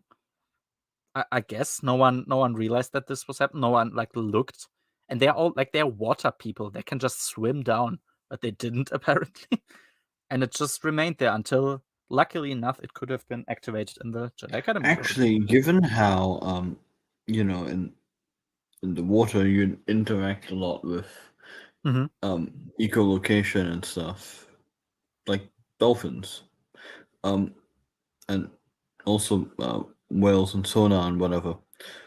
Wouldn't it have been found at some point? Like, don't they have scanners on the planet? Oh, something is coming down, and it's like, oh yeah, like it looks like a meteor. What do they think it was, a meteorite? Yeah, perhaps like they did in Hoth, but still, like, okay, we are one of the most. This isn't a snowstorm. Yeah, and it's very obvious when a giant hunk of electronic metal comes flying down and lands in the middle of your sea, especially when the mollusks know everything. Sure, yeah, right. Don't fish swim around this thing? They would go back to the mollusks and say, "Hey, there's this weird metal thing." Like at some, I don't know. Maybe the mollusk just doesn't tell people anything unless they ask. So I guess no one ever asked. Like, stupid. Yeah, that. Okay, the mollusk basically sells off your planet to be attacked. Cool. Let's go through. I'm not aware what you're referring to. Maybe you can write that quickly in the chat. Yeah, for no reason really. I don't know. Oh, the Little Lost Bantha Cub is it's this story that Han that Han and other people read to the Solo kids. Oh yeah. That's right. Yeah, exactly. That's the Star Wars lullaby I mentioned. Exactly. Yeah, it's that story. Yeah, it's the bedtime story. Yeah, that's a good point. I wonder why Mon Calamari hasn't been completely poisoned by this point. Yes, like all especially of the world devastators. I assume that the world devastators would have like a permanent effect or something. Yeah, like all of the electronic junk, like the chemicals probably that have to be in there. Like, yeah, yes, exactly. Doesn't this do anything to the ecology of the planet? It's very weird, and I'm fine with them having battles there because Mon Calamari is established as a very important planet, but it seems very, very like they ignore the impact and they just have a battle there again because why not? But it seems to have a very. I think that the using wrong biotechnology would probably be less harmful to Mon Calamari than the world devastators. Definitely, I would say the same. Yeah, but like regardless of whatever the Vong try to do there, unless they release plagues, like they deliberately engineer and release plagues. Yeah, which they could, I suppose, but they could have done, but they never did, because that would be crossing a line. Yeah, but which the New Republic and specifically the Shish would then respond. That's why, the whole Alpha read. Oh, you haven't read it. There's a fiasco involving that sort of thing. Yeah. Well, yeah. I mean, I'm fine with them having battles there, but Mon Calamari seems to have a very sorry defense for being such an important planet. Like, where's the fleet of the New Republic? Like, sure, like the galaxy is big, but isn't Mon Calamari still like one of your most important planets? It seems like there would be some defenses, like not only some B-wings, but I guess sure. So Akbar's plan, because Akbar was the personal assistant, like the slave assistant to Tarkin, and he essentially knows what his tactics are. He knows that there's a blind spot that Mon Calamari has because there's a moon that blocks the signals. I always wonder, like, why don't they have another signal something on this moon so there isn't a blind spot? But whatever. Sure, like there's the third Star Destroyer of Dala is hiding there, and once the B-wings attack the 2 Star Destroyers, they want to basically immediately start the attack and destroy the shipyards. Akbar knows this. He starts the ship that's still in construction. It has no weapons, no shields, nothing. It's basically just a chunk, like a big pile of metal. He wants to fly with it towards the lone Star Destroyer. Then he wants to activate the hyperdrive. The hyperdrive, though, isn't fully finished because there's no cooling system for the hyperdrive, which means it will immediately heat up and explode, which it ultimately does. It destroys the second Star Destroyer of Dala, and then there's reinforcements by the New Republic, and they return unsuccessfully from Mon Calamari. I sort of like. I don't think that tactic was particularly horrible. I think, yeah, okay, sure, you have to do what you have to do. Could be worse. Yeah. Dala now only has 50% of her star fleet left, and she again cries because she loses. Like, she again has tears in her eyes. You know, if I had to pick the most recurring Dala things, one, it's her comet-like hair. 2, it's her crying. Yeah. And 3, it's her thinking about Tarkin. Yeah, she again thought about, like, that gets brought up later. She again thinks about Tarkin punching her in the face, like explicitly this, and she already thought about this in Jedi Surge. It's like, okay, you have a fetish or something. You want him to actually punch you in the face. Yeah, weird. Sure, okay. No, but she legit again. She cries. I guess this is something an admiral should do. Okay, moving on. To think she later fancies herself. Well, actually, never mind. You'll get to it in Darksaber. Ah, wonderful. Chapter 18. So, once again, we have Jedi training, and the training is instantly finished.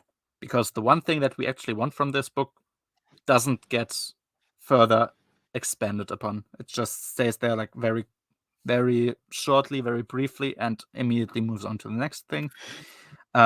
Kip is now sent onto the same arc, essentially Scantoris. He's turning dark and evil and edgy to immediately become Exar Kun's puppet as well. Luke still doesn't move from this planet, so everything that happens from now on, Luke is absolutely culpable for. He doesn't care, but whatever. Yeah, Exar Kun immediately convinces Kip of him being of use to him, and just goes on, I guess. Chapter 19. So, oh yes, little thing. I won't talk much about the Falcon thing, but one thing I haven't mentioned before, like, Lando in Chapter 19 tasked 3PO to send him to Han to tell him that he isn't impressed with the technical status of the Falcon. Like, what a fucking knobhead. Like, he says, okay, I have your ship now, it's mine, and I sent your droid to come to you and tell you that your ship sucks, like you left it in a poor state. It's like, okay, like, like, Lando seriously pissed me off in this book. He was horribly written. I really hate him. It's slimy. But still, the 4th worst of the original trio. Original 4. Possibly, yeah. They are all very horrible, so it's very close to me all, but possibly, yeah. Okay. So Han, once he finds out that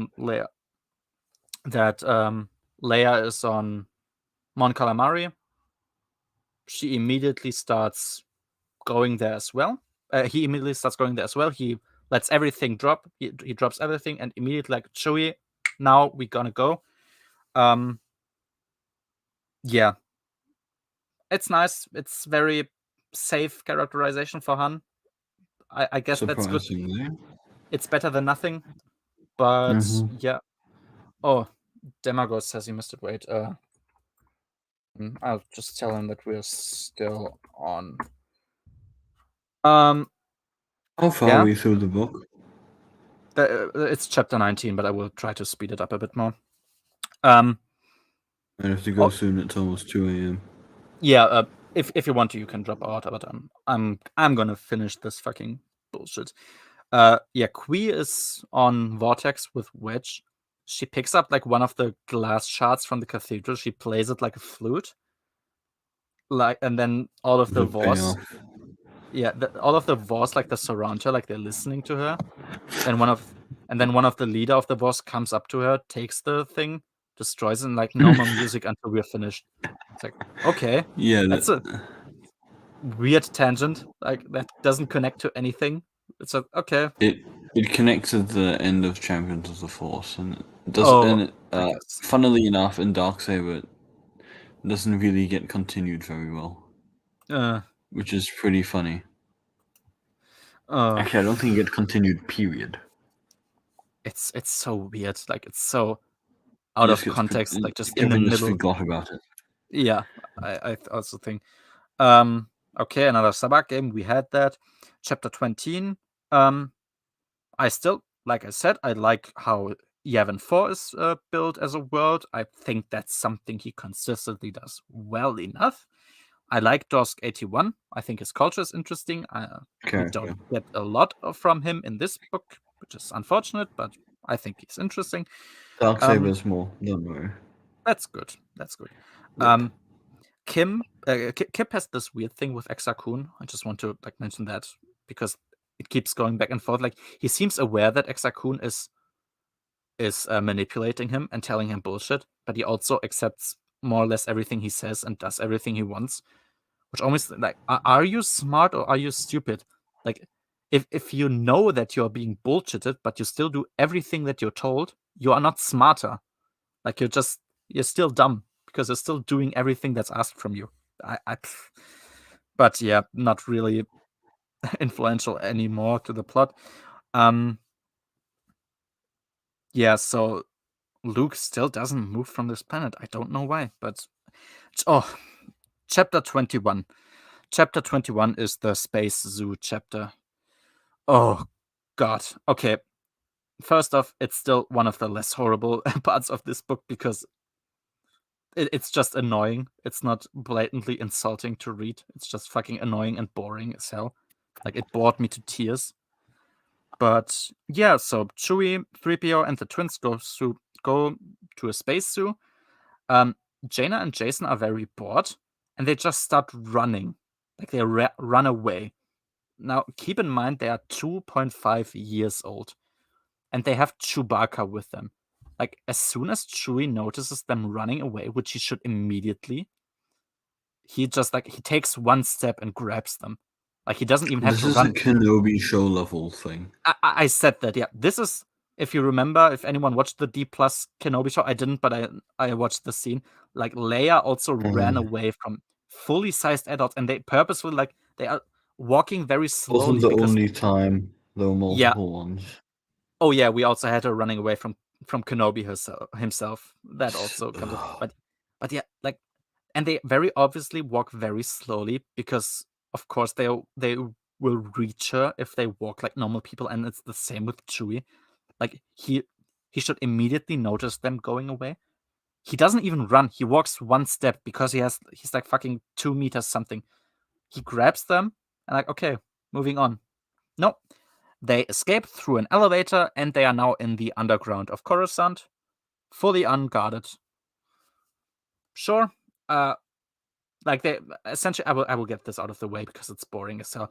They are in this, like, only the two of them. They are in this underground world. They find some weird, like some former bureaucrats of the Empire who fled the Emperor there. Luckily enough, they are nice people, and so they help them get back to the Imperial Palace. One thing I thought was weird about them was that the leader of these people, apparently he thought that the Emperor was still alive because he's like, oh no, why would you go up there? Like, the Emperor is there and the Emperor is evil. It's like, okay, so he thinks that he's still alive. I guess I can buy that if he never moved back again. But then at the end of their interaction, when Leia thanks him for bringing back the twins, she's like, oh yeah, we have all of these old buildings in all of these imperial like places throughout Coruscant that are uninhabited, and you can go there if you want to. So no, it's fine. We sometimes live there anyway. It's like, okay, so you're going to the surface, but you still don't know that the Emperor is dead. I guess whatever. And he also he went through the ventilation system to enter the Imperial Palace. It's like, really? Like, there's no protection. He just went through the ventilation shaft, brought Jaina and Jason with him, and moved down to the underground back through the ventilation system. Okay. This whole thing was a bit weird. Yeah. Because, I mean, there's no way that was level 0. Yeah. No way. Like, why would there even be an elevator from the space suit leading to that? Like, for what? Yes. For what what purpose does it serve? And we also have a droid like repairing this elevator. Why? Do people? I have to mentally retcon that to be the building's level 0. I guess. Yeah, sure. Because there's calling that level 0 is like Filoni calling Falofmir Dathomir.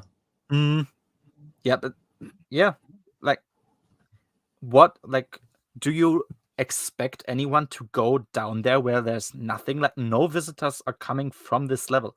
Why is there an elevator going to it? Like level. Actually, no, it goes beyond that. Level 0 is such a dangerous place. Yes, like there's not even people there. Yeah, there's literally nothing. It's not. It's just nothing. Yeah, I'm only like some weird get slaughtered creatures, maybe. As soon as they take one step out of the elevator. They'll probably get slaughtered before they even get to the elevator. Yeah. And I like that. Like Coruscant is very interesting as a place for that. Yeah. It's so late, which is really cool. They could have been sex trafficked, or they could have been killed there, and no one would have known. Actually, yes.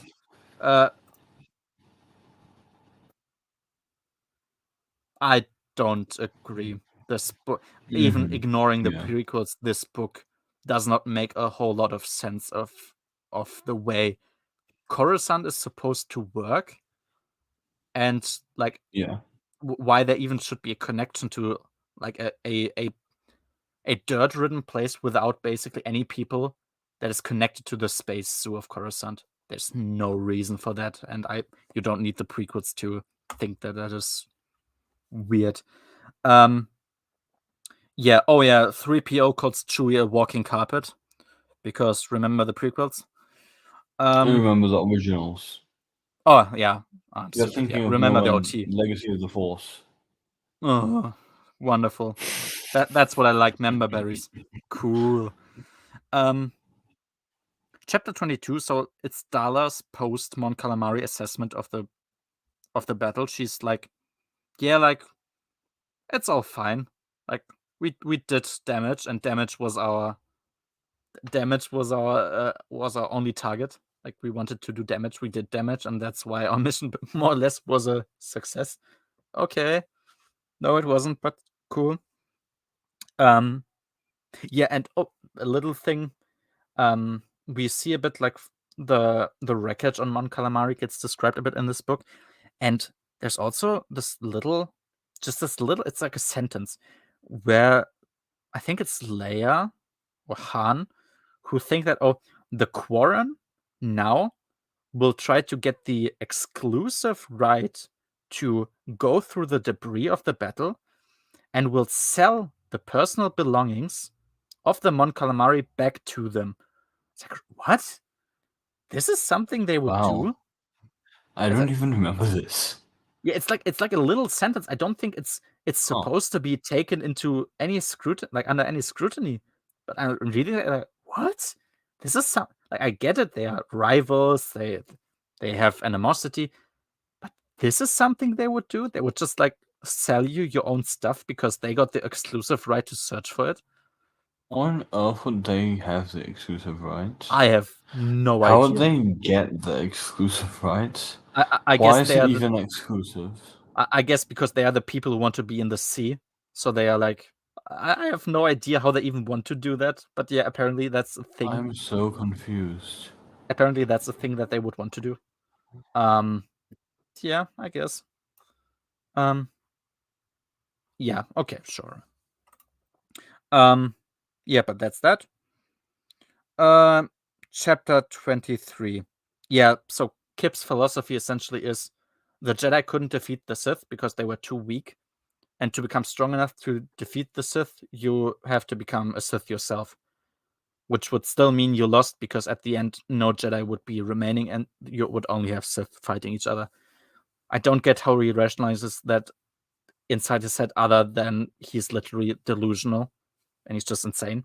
Perhaps he's that, I guess. Something okay, a little thing I just found interesting translation-wise. Nomi Sunrider was literally translated to Nomi Sonnenreiter, like on German. Like they didn't translate Skywalker to like Himmelsläufer in the movies. I was confused why they always do weird stuff with translation. Oh yeah, Luke thinks about Tion and he thinks that he finds her more exotic than beautiful. That was a very weirdly random statement to make. Yeah, it's like, okay. Oh, there's actually a weird random moment relating her and iJedi too, which is it's a bit weird, but okay, yeah, it's like, huh? Okay, cool, I guess. Yeah, there's another moment in iJedi that's unfortunately exactly like that. Yeah, I said like Kip is reduced to a 90s school bully. That's what I said because like Tion is singing her songs about Nomi Sunrider, and he's like yelling at her like, "Shut up! The Jedi sucked. Like, look, they're so weak. They lost. Lol. Nomi Sunrider couldn't do jack shit." And Luke is listening to all of this, and he just doesn't give a fuck. And Mara is also listening to this, and she also like, okay, that's happening. Luke doesn't talk to him about it. Like, sure, like, how do you even know all of this? And why would you think that about the Jedi? Like, aren't you here to become a Jedi? No. R2-D2 interrupts Luke before he can pose any questions, and that's that for this. Yeah, Mara arrives on Yavin 4. Oh no, okay, Mara wasn't in there previously, but now she arrives on Yavin 4. She also like she's very warm towards him, and she's like she's smiling a bit, and she asks like, "Oh, shall like Luke?" First off, she calls him Luke and like not farm boy or something. So it's like, okay, they seem closer now. And then she says like, "Oh, should I call you Master Skywalker?" And he's just like very matter of factly telling like, "Oh, it depends on why you're here."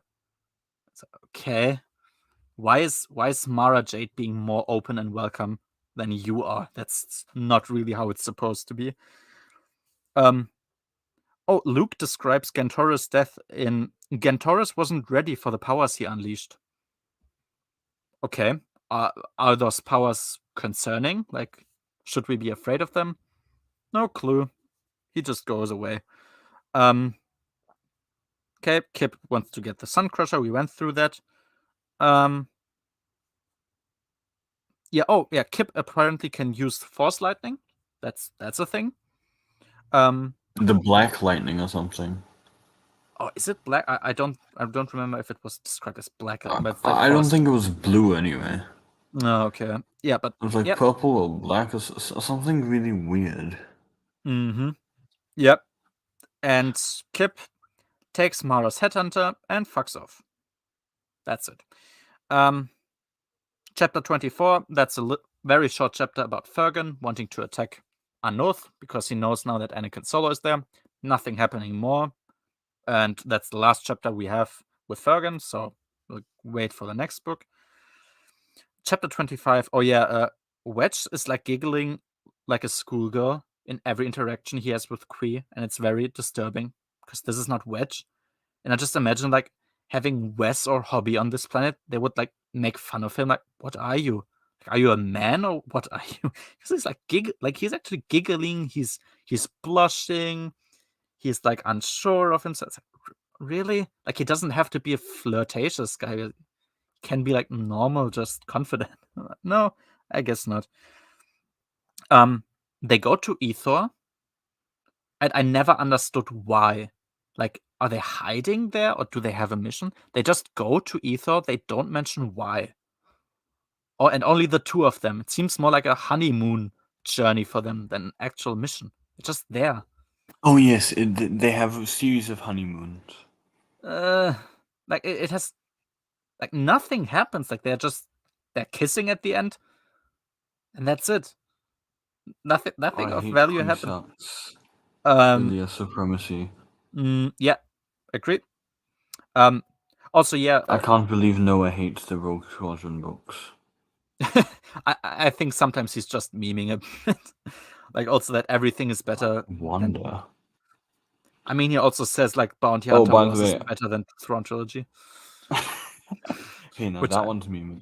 I just found lightning. It's a black. It's oh god. Yes, I'm not joking. Black lightning. Because I've black sent is it in evil. Alkaline. Black is evil, guys. Black cracks in the Force. Dark tendrils rose up from gaps in the temple flagstones. Oh yeah, fanged right. illusory vipers that struck at him from all sides. Blah blah Jesus blah blah Christ. blah blah blah. Sounds Ancient like Dark Lord of fanfiction. the Sith lashed out of waves of blackness, driving long icicles of frozen poison into Luke's body. Oh yeah, that's Blah that blah scene. blah. The black serpent-like tentacles of evil force struck at him again and again, filling his body with pain like lava, coursing through his veins. As he screamed, his voice was followed by a hurricane from the dark side. Whatever. It's strange how Kevin really lacks description, and then when he actually does have description, it's just so And at the points he should describe more, he doesn't, and he just skips. Mm-hmm. Okay, cool. Yeah, also like on Ethor, they know that it's Wedge and Kui coming there. Also, although they are supposed to be secret there. Yeah, I know. And I would imagine like Wedge would then say, "Okay, we need to leave." Like he would immediately make a U-turn and just get out. Like no one is supposed to know that you're here. And I don't know why no one from the New Republic would tell them that they have a contact there. But no, Wedge thinks he can defend Kui on Ethor, so because he wants to impress her, obviously. And okay, cool, I guess. Moma Nadon is here, like the Ithorian from the Mos Eisley Cantina. I guess cool. There are like children there, and he says like, "Oh, they are the flesh of one of my enemies." I think I have no idea what that refers to, but I assume maybe the short story that he's in or something. I wouldn't know. And yeah, it's like a honeymoon journey for no real reason. Chapter 26, more twin stuff. Yeah, one thing, the twins have this twin dialogue. Like, I'm hungry. Me too. Or, my feet hurt. Mine not. It's like, okay. Sure. Mm. They do stuff, whatever. And I think that's even the last chapter with the whole Jason Jaina thing. So chapter 27. Oh, Kip Duran throws away his Jedi robe. Like it's literally Bully McGuire, and now he wants to take Han's black cape. Kip also declared himself Lord of the Sith. That's nice. And yeah, he went to Endor because he apparently needed to search for the remains of Darth Vader. And I don't know why. Every time I read that scene, I realize that I've forgotten all about it. Yeah, I understand why, because it isn't described why he needs that. And it also doesn't describe what happens. Like, is he now more powerful, or like did he get something out of this? Like, it just seems like he's there. Okay, there's no plans. It's there because OT reference, guys. Because OT reference, yeah. You remember Darth Vader's bonfire in Return of the Jedi? Remember Darth Vader was called the Dark Lord of the Sith? Okay, that's that. Nothing. There's no consequence from this. And yeah, he moves on, I guess. Chapter 28. Yeah, Darla. With that, I might need to go. All right, then I'll finish the rest I'm of dead. the. Thanks for staying so long. It was fun. You know, the Jedi Academy trilogy was like the first thing I read, I think. Oh, and my condolences. get a worse perspective of it the more you go into it. Yeah, I am very a lot of things. I am very happy with the thought that once I've finished, I will never touch these books again. Like I don't think I can bear it. No. No one Yeah. will read Crucible again before you Jedi Academy trilogy again. Oh yeah, that's something I look forward to. But no, thanks for staying so long, and it was fun Cool. having you guys here. Yep, I'll just listen. try to finish this as quickly as possible. Yeah. So. Yeah. So, bye bye.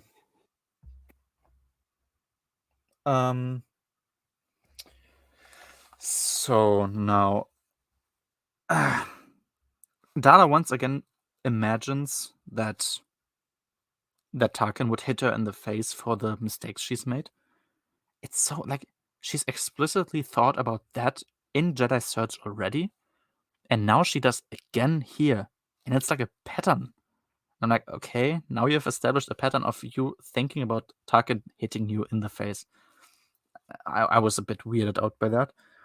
And oh yeah, Dala comes up with a new master plan, which is to attack Coruscant with 2 Star Destroyers, because she now copied that plan from the Mon Calamari to make the Basilisk essentially into a suicide bomb, and like to have the Gorgo just be there, blast through ships, and pave a way through Coruscant. And also Coruscant has apparently some moon that is a blind spot, like for any signals, and the New Republic wouldn't know that they are there. I don't get why they wouldn't set up any like surveillance on these moons, so they don't have any like. It seems to be common knowledge that these moons create blind spots.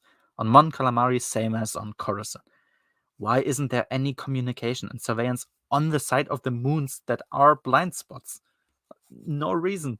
But yeah, Dala wants to take 2 Star Destroyers and to attack Coruscant, which sounds as insane as you'd expect from Dala, I think. Yeah, and also she says like oh, when they make the Star Destroyer into an explosive and they fly it into the atmosphere, like they can destroy half a continent with it, and like the tremors going through the Earth would be so strong that they would destroy cities on the other part of the planet. It's like, okay, Jesus, like calm down. Like you can't make it that effective to just blow up a Star Destroyer. Otherwise, you're gonna have to explain why they don't just constantly do exactly that in every battle. Why aren't they doing this all the time? And why even have a Death Star at this point? It seems like a bit more cost efficient. Like just blow up the Star Destroyer. It's all good. Chapter 29. Silgar gets like explained more like what her powers are. She has like short-term premonition abilities, and she has the capabilities to be a healer. I like that to mix it up a bit. Luke hasn't told anybody, like at this time, like Kip was so angry, so livid, that he took all of his stuff and went away from Coruscant again, from Yavin 4. And he just like no, Luke doesn't tell anyone about it. Like he doesn't. It's just he just lets it be. Like there's this weird kid who's very angry on the run with a spaceship. You don't know what he's gonna do, and you'd not like wouldn't you tell anybody? Like, or maybe if he hates the Jedi so much, maybe he'll attack the New Republic or something. I mean, sure, he describes that he wants to attack the Empire, but what if he doesn't? Like, shouldn't somebody know? Oh yeah, this dude, by the way, he's gone. Like, try searching for him. He's a bit crazy. No, he doesn't. He knows that Exar Kun exists by now, like Luke does, and he knows that there's something deeply evil, at least in the temple. Doesn't do anything about it, of course. And then Exar Kun destroys the holocron of Voloziosk Bas. And I really hate that scene, because if you enable ghosts to interact with the actual physical world in such a way, you immediately risk like fucking with the whole logic behind ghosts. Like, let's say Exar-kun isn't a classic Force ghost. He's like a ghost that's specifically tied to more or less to Yavin 4 or even more to his Massassi temple. If you give him like limited interaction possibilities only in this space, I could sort of forgive it. But like and specifically to the objects that he's tied to. But he was able to just destroy, like with the Force, to destroy the holocron. Like, can he kill anyone then as well? Like, is that a possibility or isn't it? We don't get any answers. Like, the holocron is gone. And that's that. I don't think this will ever get mentioned again. Chapter 30. So Mara was introduced very early on, and now she leaves again. You don't get anything like what she has learned. You just get, oh, she was there. She apparently learned something, and now she leaves. Okay, like she has like responsibilities with the smuggler faction, I guess. But yeah, that's it. And yeah, okay, we also have the scene with Lando and with the Fexabakim. We went into that horrible scene. It might be the most horrible scene, I think, from this entire book. At least for me, like personally. Chapter 31. Like I said, Ethor is described very interestingly. They have like floating cities because it's a sacrilege in the Ethorian religion, let's say, to touch the actual ground, because the ground is where everything originates from. Okay, and like the trees are almost like smart. They form like a collective hive mind, and the bigger the forest is, the smarter they get because their collective mind gets bigger. I like that, but still, we still don't have any explanation on why Wedge and Kui are on Ethor, and we don't get one for the entire book. It's just they're going on vacation basically. There's no mission there. There's nothing there. They just went away. I don't know if they said anything, like if they're supposed to do a secret mission that will get explained to later on. No, they're just there. They kiss. Okay. And yes, Kip found her on this planet because, like, it doesn't get explicitly mentioned, but considering that this is something that Exar-kun can do and does 2 times in this book explicitly, I assume Exar-kun told her where Kwisatz is. He goes there. He essentially deletes all of her memories, more or less, at least the memories she has about the Sun Crusher, so she can't build another one. And he takes like the knowledge on how to maneuver the Sun Crusher into his own mind. This sounds like way too much of an ability to me. Like, this sounds way too strong. He can just absorb knowledge from other people, and he can delete your knowledge that you have already. All of these things are like, they are very, very, how to say, they are dangerous, like writing wise, because you're establishing such effective techniques for your Force users, and you're probably not going to stay faithful to them in future books. And do I have to explain why this is bad? I really don't like it. So chapter 32, we had that. Kip pulls the Sun Crusher from the sun. Yeah, and also one thing about the Sun Crusher, I refuse to believe that this is in a usable state. Like, the Sun Crusher is on the surface of the sun on Yavin. And okay, we have the quantum bullshit armor that is indestructible, and the heat doesn't melt it. But still, like, from the heat that the sun exudes, it will still it would have to like go into the ship itself and basically like melt all of the electronics and the controls and all of that, like rendering the spaceship like useless. But it doesn't. Like, it's perfectly fine and in perfect condition to fly, to shoot, to everything, as if nothing happened to it. And I get that the New Republic sent this thing onto the sun, like with the expectation that, of course, nobody would ever be able to use it. But why? If you're doing the whole like autopilot into the sun thing, why don't you also then like just put a time bomb into the cockpit so that the technology inside gets destroyed and there's simply a useless shell of quantum armor that does nothing? No, they don't. They keep it there. It's in perfect condition, and Kip does what Kip would do. Yeah, chapter 33, that's what I was referring to with Exakun before. Exakun explicitly knows where Dala's fleet is and sends Kip there to destroy it. Like I said, Force Ghosts being able to interact in this way with the world, I don't like it.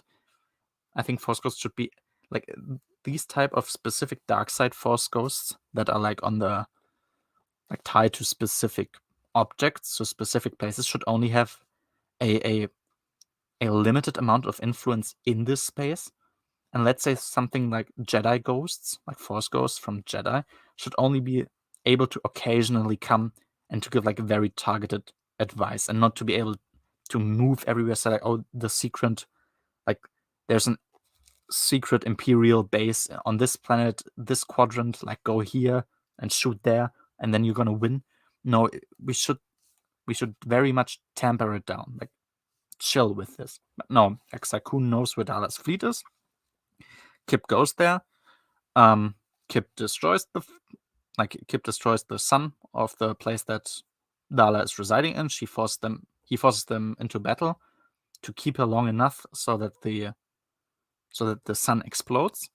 In this book, we only get that the two ships from Dala like get engulfed in the fire of the explosion. We don't get what exactly is destroyed. From this book, we would assume it's both, but considering Dala survives, I remember like her hearing that her third ship, the Basilisk, that this is actually destroyed, and now Dala is only left with the Gorgo, with her own personal flagship. Yep, that's this. So he attacked Dala. Yeah, I called them like immovable lunatic against unstoppable retard, because that's exactly what they were. Like I sort of almost looked forward to seeing Dala and Kip Duran fight, because they are two clearly insane people. And it was somewhat funny, I guess, but it's more like, okay. Yeah, also during the fight, Dala says, like, oh, he has no way to, he hasn't gotten a way to damage us. And also, like, he destroyed a Star Destroyer just by flying through the bridge. What do you mean he has no way of damaging you? And she also said, like, oh, he has unbreakable armor, but it's only a matter of time. Like, what is time is on his side? He's in the unbreakable ship, you are not. And he destroyed one of your ships by flying through it. The fact that he doesn't immediately destroy all of them, like, he could just still fly, because supposedly the explosion of the solar system wouldn't destroy the Suncrusher either. So Kip still, like, if they're in a fight, he can just fly through the bridge. I don't know why he doesn't, because then Dala would be dead, and then what? Like, Dala's gone then. But of course he doesn't do. Yeah, so the Basilisk, I assume, is gone, and the Gorgo is still there. And chapter 34, it's the last one. Oh yeah, Streen has dialogue, because he exists, if you remember him from literally the last book. Yeah, Luke, while Kip Duran was pulling the Suncrusher out of the Son of Yavin, Luke found him and then like wanted to attack him. Kip Duran mentioned, like, with dark side energy from I assume from the Masasi temple, he managed to infect his lightsaber and to destroy it.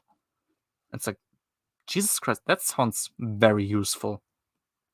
Like, why didn't Obi-Wan do that with Vader's lightsaber on the Death Star? Or Vader with Obi-Wan's lightsaber on the Death Star? No clue.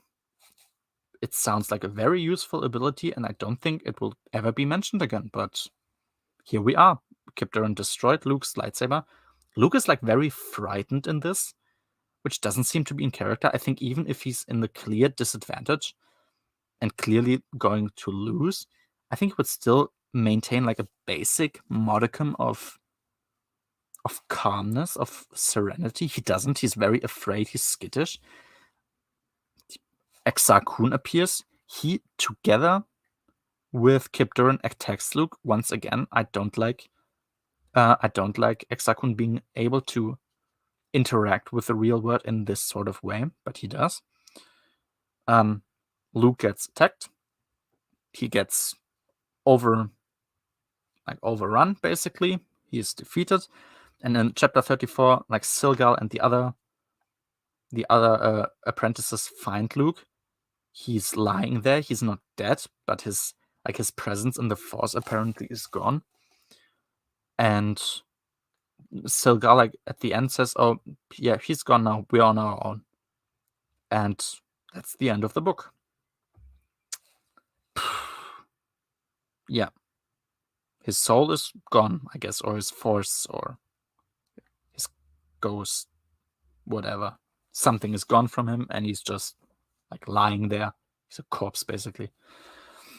Very lucky also that there wasn't any predators to come there and just kill Luke while he was very defenseless and unconscious. I guess we can say he's lucky.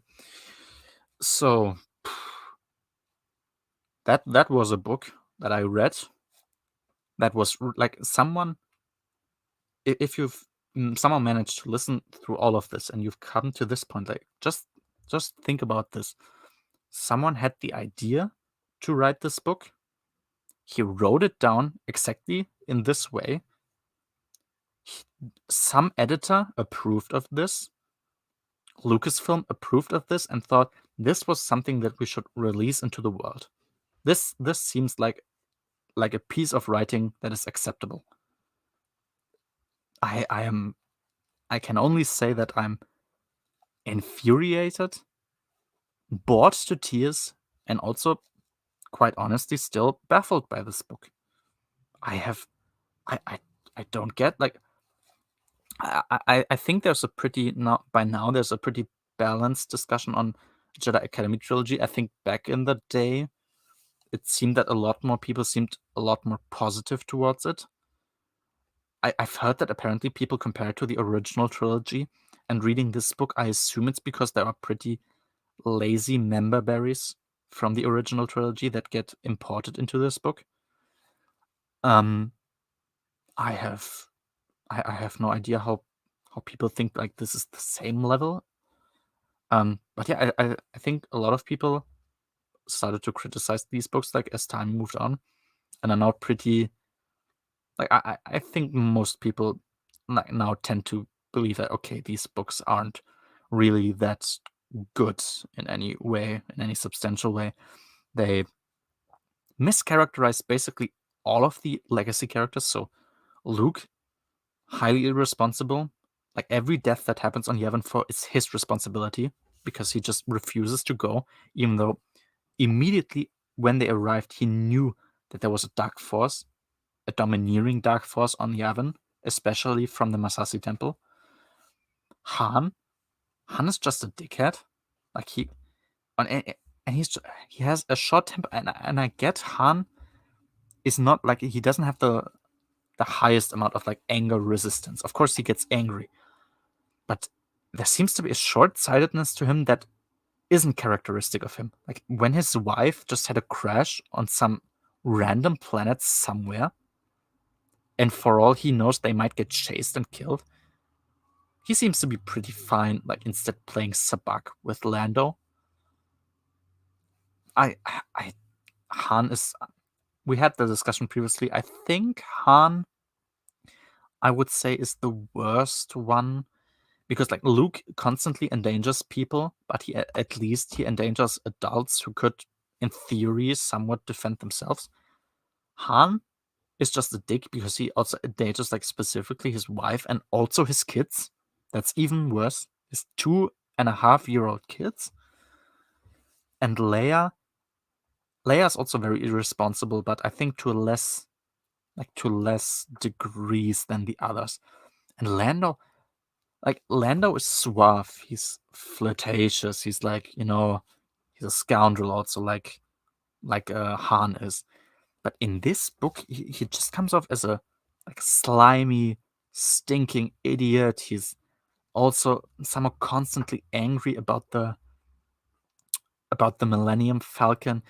He has this very almost like simp-like behavior towards Mara for no reason. I don't think this would be something that Lando would do in the original trilogy. Even like, of course, in the beginning, like he flirts a bit with Leia, also somewhat to just tease Han, and that's sort of fine. But at some point, it's like, okay, he's just a flirtatious guy, but he doesn't actually want to flirt anymore with Leia, and this just sort of gets moved on from. But this is elaborate. It's explicit. It's so long. It's drawn out. I hate every single sentence of him being that way towards Mara. And I mean, it's pretty obvious. I prefer Luke and Mara together. I don't think that's a particularly controversial take. And they are just they are explicitly written in such horrible ways that they need to part ways for multiple books, so that Mara Jade is essentially fridged and gets to make place for eventually Callista, like making her appearance and becoming Luke's girlfriend. Mara Jade, obviously, Mara Jade is like, instead of being written like a dickhead, like an idiot, like an asshole, she seems written like as a naive idiot. Like this whole weird, we went into this like in detail, like this weird charade with the fake Sabak game that she would even care, let alone fall for it. No, Akbar isn't a horrible character in this book. I think he's fine, but the way his quote-unquote character arc gets treated is just nonsensical, because the reason why he's there doesn't make any sense. Mon Mothma isn't really a character. I don't have anything against that. Yeah, that's really that. I've talked through the book. There's nothing much to say. I said on the Discord server, like, I'm sort of wondering whether I should give this book a 1 or a 2 out of 10. It's very, very difficult to say. But I would almost have to tend to a 1 out of 10. Like, the stuff that I liked is so, like, there's fractions of paragraphs that I like. And the good chapters are short, or like they have time skips, so that they distract from the actual interesting stuff that you want to read about, to move on to another nonsensical plot thread. And we had this in Jedi Search, but we have so many more individual plot threads going on at the same time that have nothing to do with each other, and especially nothing to do with the Jedi Academy trilogy. We have Luke. We have Kip sort of like connecting to Luke, to Han. We have the Han thing, the Lando thing, Mara thing. Leia does her stuff. Akbar has his stuff. Dala. We have a bit of Fergal. Or Fergan. We have... Jesus Christ, we have way more plot threads than we had even in Jedi Search. Like, this book has no structure. And look, I'm not some author. Like, I'm not a fucking pro when it comes to writing. But there is, I mean, it's obvious that there is no structure. There's no singular linear plot going through this. It's like 15 things happening at the same time that are barely connected. You have Wedge and Qui. You also have that. It's too disjointed. All the quote-unquote main plot threads are written abhorrently. Characters get mischaracterized constantly to make the plot happen. The stuff that I do like is like the mysticism around the Force, like how it connects to nature. and like how people ought to learn about it. That's good, sort of. The planets are described nicely, I guess, but that's so minimal stuff. Like those are like planets. We have like 3-4 planets that get introduced in like, let's say 2-3 paragraphs tops, which are nice, but they are like, this is a 300-page book. They barely make up even a fraction of this book.